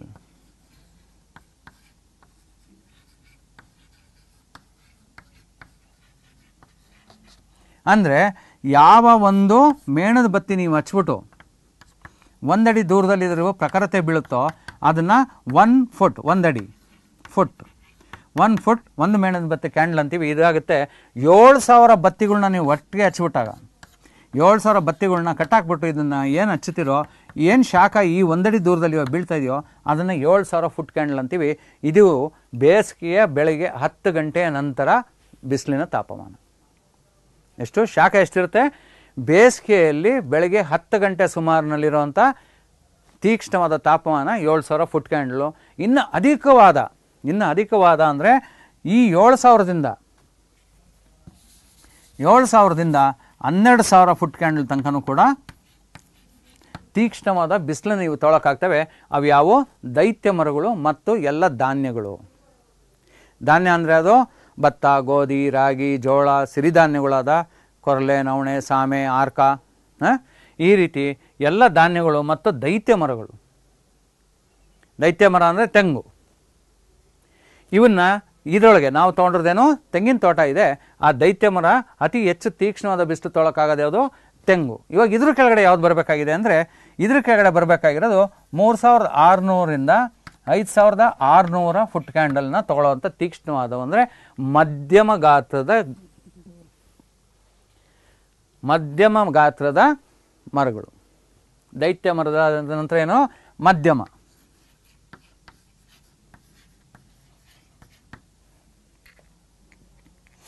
ಇದಾದ ನಂತರ ಈ ದೈತ್ಯ ಮರದ ಮಧ್ಯಮ ಆದ ತಕ್ಷಣ ಪೊದೆಗಳು ಅಂದಾಗ ಯಾವುದು? ಪೊದೆಗಳು ಅಂತ ನಾವು ತೊಗೊಂಡಾಗ ಈ ಒಂದು ಬೆಳೆಯುವಂಥ ನೀವು ಬಾಳೆ ಇರ್ಬೋದು. ನಾವಿಲ್ಲಿ ಈ ಮಧ್ಯಮ ಮರವಾಗಿ ಯಾವುದನ್ನು ತೊಗೊತಾ ಇದ್ದೀವಿ, ಮಧ್ಯದಲ್ಲಿ ನಿಂಬೆ ಇರ್ಬೋದು, ಇದು ಇರ್ಬೋದು, ಯಾವುದೋ ತೊಗೊತೀವಿ ಅಂತ ನೋಡ್ತಾ ಇದ್ದೀವಿ. ಅದೇ ರೀತಿ ಅಡಿಕೆನ ನಾವು 2ನೇ ಸ್ತರದಲ್ಲಿ ಉಳಿಸ್ಕೊತಾ ಇದ್ದೀವಿ. ಯಾಕೆಂದರೆ ಅಡಿಕೆ ತೆಂಗಿನ ನೆರಳಲ್ಲಿ ಬರಬೇಕು. ಅಡಿಕೆ ತೀಕ್ಷ್ಣವಾದ ಬಿಸಿಲು ತೊಗೊಳ್ಳಲ್ಲ, ಅದು ಮಧ್ಯಮ ಇದಕ್ಕೆ ಮರಕ್ಕೆ ಬರ್ತವೆ. ಅದಾದ ನಂತರ ಪೊದೆಗಳು ಅಂದಾಗ ಏನು ಮಾಡ್ತೀವಿ, ನಾವು ಈ ಏನು ತೆಂಗು ಬೆಳೆದಿದ್ದೀವಿ, ಮಧ್ಯದಲ್ಲಿ ಮಧ್ಯಮ ಮರ ಬೆಳೆದಿದ್ದೀವಿ, ಅಡಿಕೆಗಳು ಬೆಳೆದಿದ್ದೀವಿ, ಇದ್ರ ಮಧ್ಯದಲ್ಲಿ ಏನು ತೊಗೊತಾ ಇದ್ದೀವಿ, ಬಾಳೆ ತೊಗೊತಾ ಇದ್ದೀವಿ, ಪರಂಗೆ ತೊಗೊತಾ ಇದ್ದೀವಿ, ಕಾಫಿ ತೊಗೊತಾ ಇದ್ದೀವಿ, ಕೊಕ್ಕೋ ತೊಗೊತಾ ಇದ್ದೀವಿ. ಇವೆಲ್ಲೇನು ಪೊದೆ ಗಿಡಗಳು, ತುಂಬ ದೊಡ್ಡ ಮರಗಳಾಗಲ್ಲ, ಅವು ಪೊದೆ ಗಿಡಗಳಾಗ್ತವೆ. ಹಾಗಾಗಿ ನಾವು ಆ ಪೊದೆ ಗಿಡಗಳನ್ನ ತೊಗೊಳೋದನ್ನು ನಾವು ನೋಡಬೇಕಾಗುತ್ತೆ. ಅದಾದ ನಂತರ ನಾವೇನು ನೋಡ್ತಾ ಇದ್ದೀವಿ, ಈ ಒಂದು ಏನು ಈ 1800ರಿಂದ ಅಂದರೆ ದ್ವಿದಳ ತರಕಾರಿ, ಹೂವು ಮತ್ತು ಗಡ್ಡೆಗಳು ಇವೆಲ್ಲ ಏನಾಗ್ತವೆ ಅಂದರೆ 2700 ಫುಟ್ ಕ್ಯಾಂಡಲ್ ತನಕ, ಅಂದರೆ 1600ರಿಂದ 2700 ಫುಟ್ ಕ್ಯಾಂಡಲ್ ತನಕ ಅವು ಇದನ್ನು ತೊಗೊತವೆ. ನಾವು ಅದನ್ನು ಉಪಯೋಗಿಸ್ಕೋಬೇಕು. ಅಂದರೆ ಅತಿ ತೀಕ್ಷ್ಣವಾದ ಬಿಸಿಲು ನನಗೆ ಯಾವ ರೀತಿಯೂ ಆಗಲ್ಲ, ನಾನು ರಾಯಚೂರಿನವನು ಅಥವಾ ನಾನು ರಾಜಸ್ಥಾನದವನು, ಆ ತೀಕ್ಷ್ಣ ಬಿಸಿಲು ನನಗೇನೂ ಆಗಲ್ಲ, ನನಗೇನೂ ಬೇಕಾಗಿಲ್ಲ ತಲೆ ಮೇಲೆ ಅನ್ನೋದು ಮೊದಲನೇ ಹಂತದ್ದು.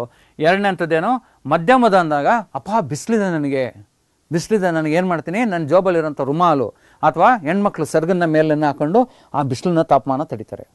ಅದಾದ ನಂತರ ಏನಾಗುತ್ತೆ ಅಂದರೆ ಅದೂ ಆಗಲ್ಲ, ಈ ರುಮಾಲು ಹಾಕೊಂಡಿದ್ದೀವಿ ಆಗಲ್ಲ, ಅವಾಗ ಏನು ಮಾಡ್ತೀವಿ, ಅದ್ರ ಮೇಲೆ ಒಂದು ಏನು ಈ ಟರ್ಬನ್ ಅಂತ ಅಂತೀವಿ ಅಥವಾ ಇದನ್ನು ಈ ಪೇಟ ಕಟ್ಕೊತೀವಿ. ಹೆಣ್ಮಕ್ಳು ಅದ್ರ ಮೇಲೆ ಅರಳು ಗಿಡದ ಸೊಪ್ಪು ಹಾಕೊಳ್ಳೋದಾಗಲಿ ಇನ್ನೊಂದು ಹಾಕೊಂಡು ಅದ್ರ ಮೇಲೆ ಸೆರಗು ಹಾಕ್ಕೊಳ್ತಾರೆ. ಅದನ್ನೇ ಮಾಡ್ತಾರೆ, ಅದ್ರ ಮೇಲೆ ಆಗಿರೋವಂಥ ಒಂದಿದು ಅದು ಎಲ್ಲನೂ ನಮ್ಮ ಸಾಲ ಇಷ್ಟಾದ್ರೂ ಸಾಲಲ್ಲ. ನಾನು ಏನು ಮಾಡ್ತಾನೆ, ಅವನ್ನೆಲ್ಲ ಕಟ್ಕೊಂಡು ಕೂಡ ಇನ್ನೂ ಬಿಸಿಲಿಂದ ಅದ್ರ ಮೇಲೆ ಒಂದು ಛತ್ರಿ ಇಟ್ಕೊತಾನೆ ಅವನು. ಈ ಯಾವುದು ದ್ವಿದಳ ತರಕಾರಿಗಳು ಮತ್ತು ಹೂವು ಗಡ್ಡೆ ಗಿಡಗಳು. ಈ ರೀತಿ 4ನೇದು ಮತ್ತು ಕೊನೆ ಹಂತದಲ್ಲಿ ಭೂಮಿ ಮೇಲೆ ಬೆಳೆದಿರೋವಂಥ ಹುಲ್ಲುಗಳು, ಬಿದ್ದಿರೋವಂಥ ಕಾಷ್ಟ ಪದಾರ್ಥಗಳು. ಇದು 5ನೇ ಹಂತ. ದೈತ್ಯ ಮೊದಲನೇದು, ಮಧ್ಯಮ, ಪೊದೆ, ದ್ವಿದಳ ಇವನ್ನೆಲ್ಲ ಹಾಕೋದು. ಕೆಳಗಡೆ ಏನು ಮಾಡ್ತೀರಾ, ಈ ಹುಲ್ಲು ಅಥವಾ ಕಳೆ ಗಿಡಗಳು ಬೆಳೆದಿದ್ದಾವೆ ಮತ್ತು ಇವುಗಳೆಲ್ಲ ಅವಶೇಷಗಳೇನು ಬಿದ್ದಿದ್ದಾವೆ, ತ್ಯಾಜ್ಯಗಳು ಬಿದ್ದಿದ್ದಾವೆ, ಅದನ್ನು ನಾವು 5ನೇ ಹಂತದಲ್ಲಿ ಈ ಪಂಚತರಂಗಿಣಿ ಯೋಜನೆ, ಮೊದಲನೇದು, 2ನೇದು, 3ನೇದು, 4, 5, ಪ್ರಥಮ, ದ್ವಿತೀಯ, ತೃತೀಯ, ಚತುರ್ಥಿ, ಪಂಚಮ, ಈ 5 ಸ್ತರಗಳಲ್ಲಿ ಗಿಡಗಳನ್ನ ಇವಾಗ ನಾವು ನೆಡಬೇಕಾಗತ್ತೆ.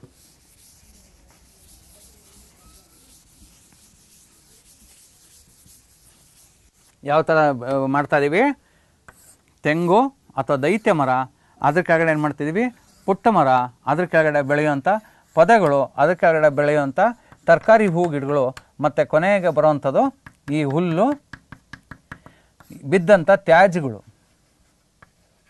ಏನು ತ್ಯಾಜ್ಯಗಳು ಬಿದ್ದಿದ್ದಾವೆ. ಇದು 5 ಸ್ತರ, 1, 2, 3, 4, 5 ಸ್ತರ ಅಂದರೆ ಪಂಚತರಂಗಿಣಿ ಯೋಜನೆ. ತೆಂಗಲ್ಲಿ ಹೇಗೆ ಇದನ್ನು ಮಾಡೋದು? ಇವಾಗ ತೆಂಗಲ್ಲಿ ಏನು ಮಾಡ್ತೀವಿ ಅಂದರೆ ಈ ಪಂಚತರಂಗಿಣಿ ಯೋಜನೆಗಳು ಅಂದರೆ ದೈತ್ಯ ಮರ ಯಾವುದು, ನಮಗೆ ನಾವು ತೆಂಗು ತೊಗೊಂಡಿರೋದ್ರಿಂದ ಮೊದಲನೇದು ಯಾವುದು, ಮೊದಲನೇದು ತೆಂಗು.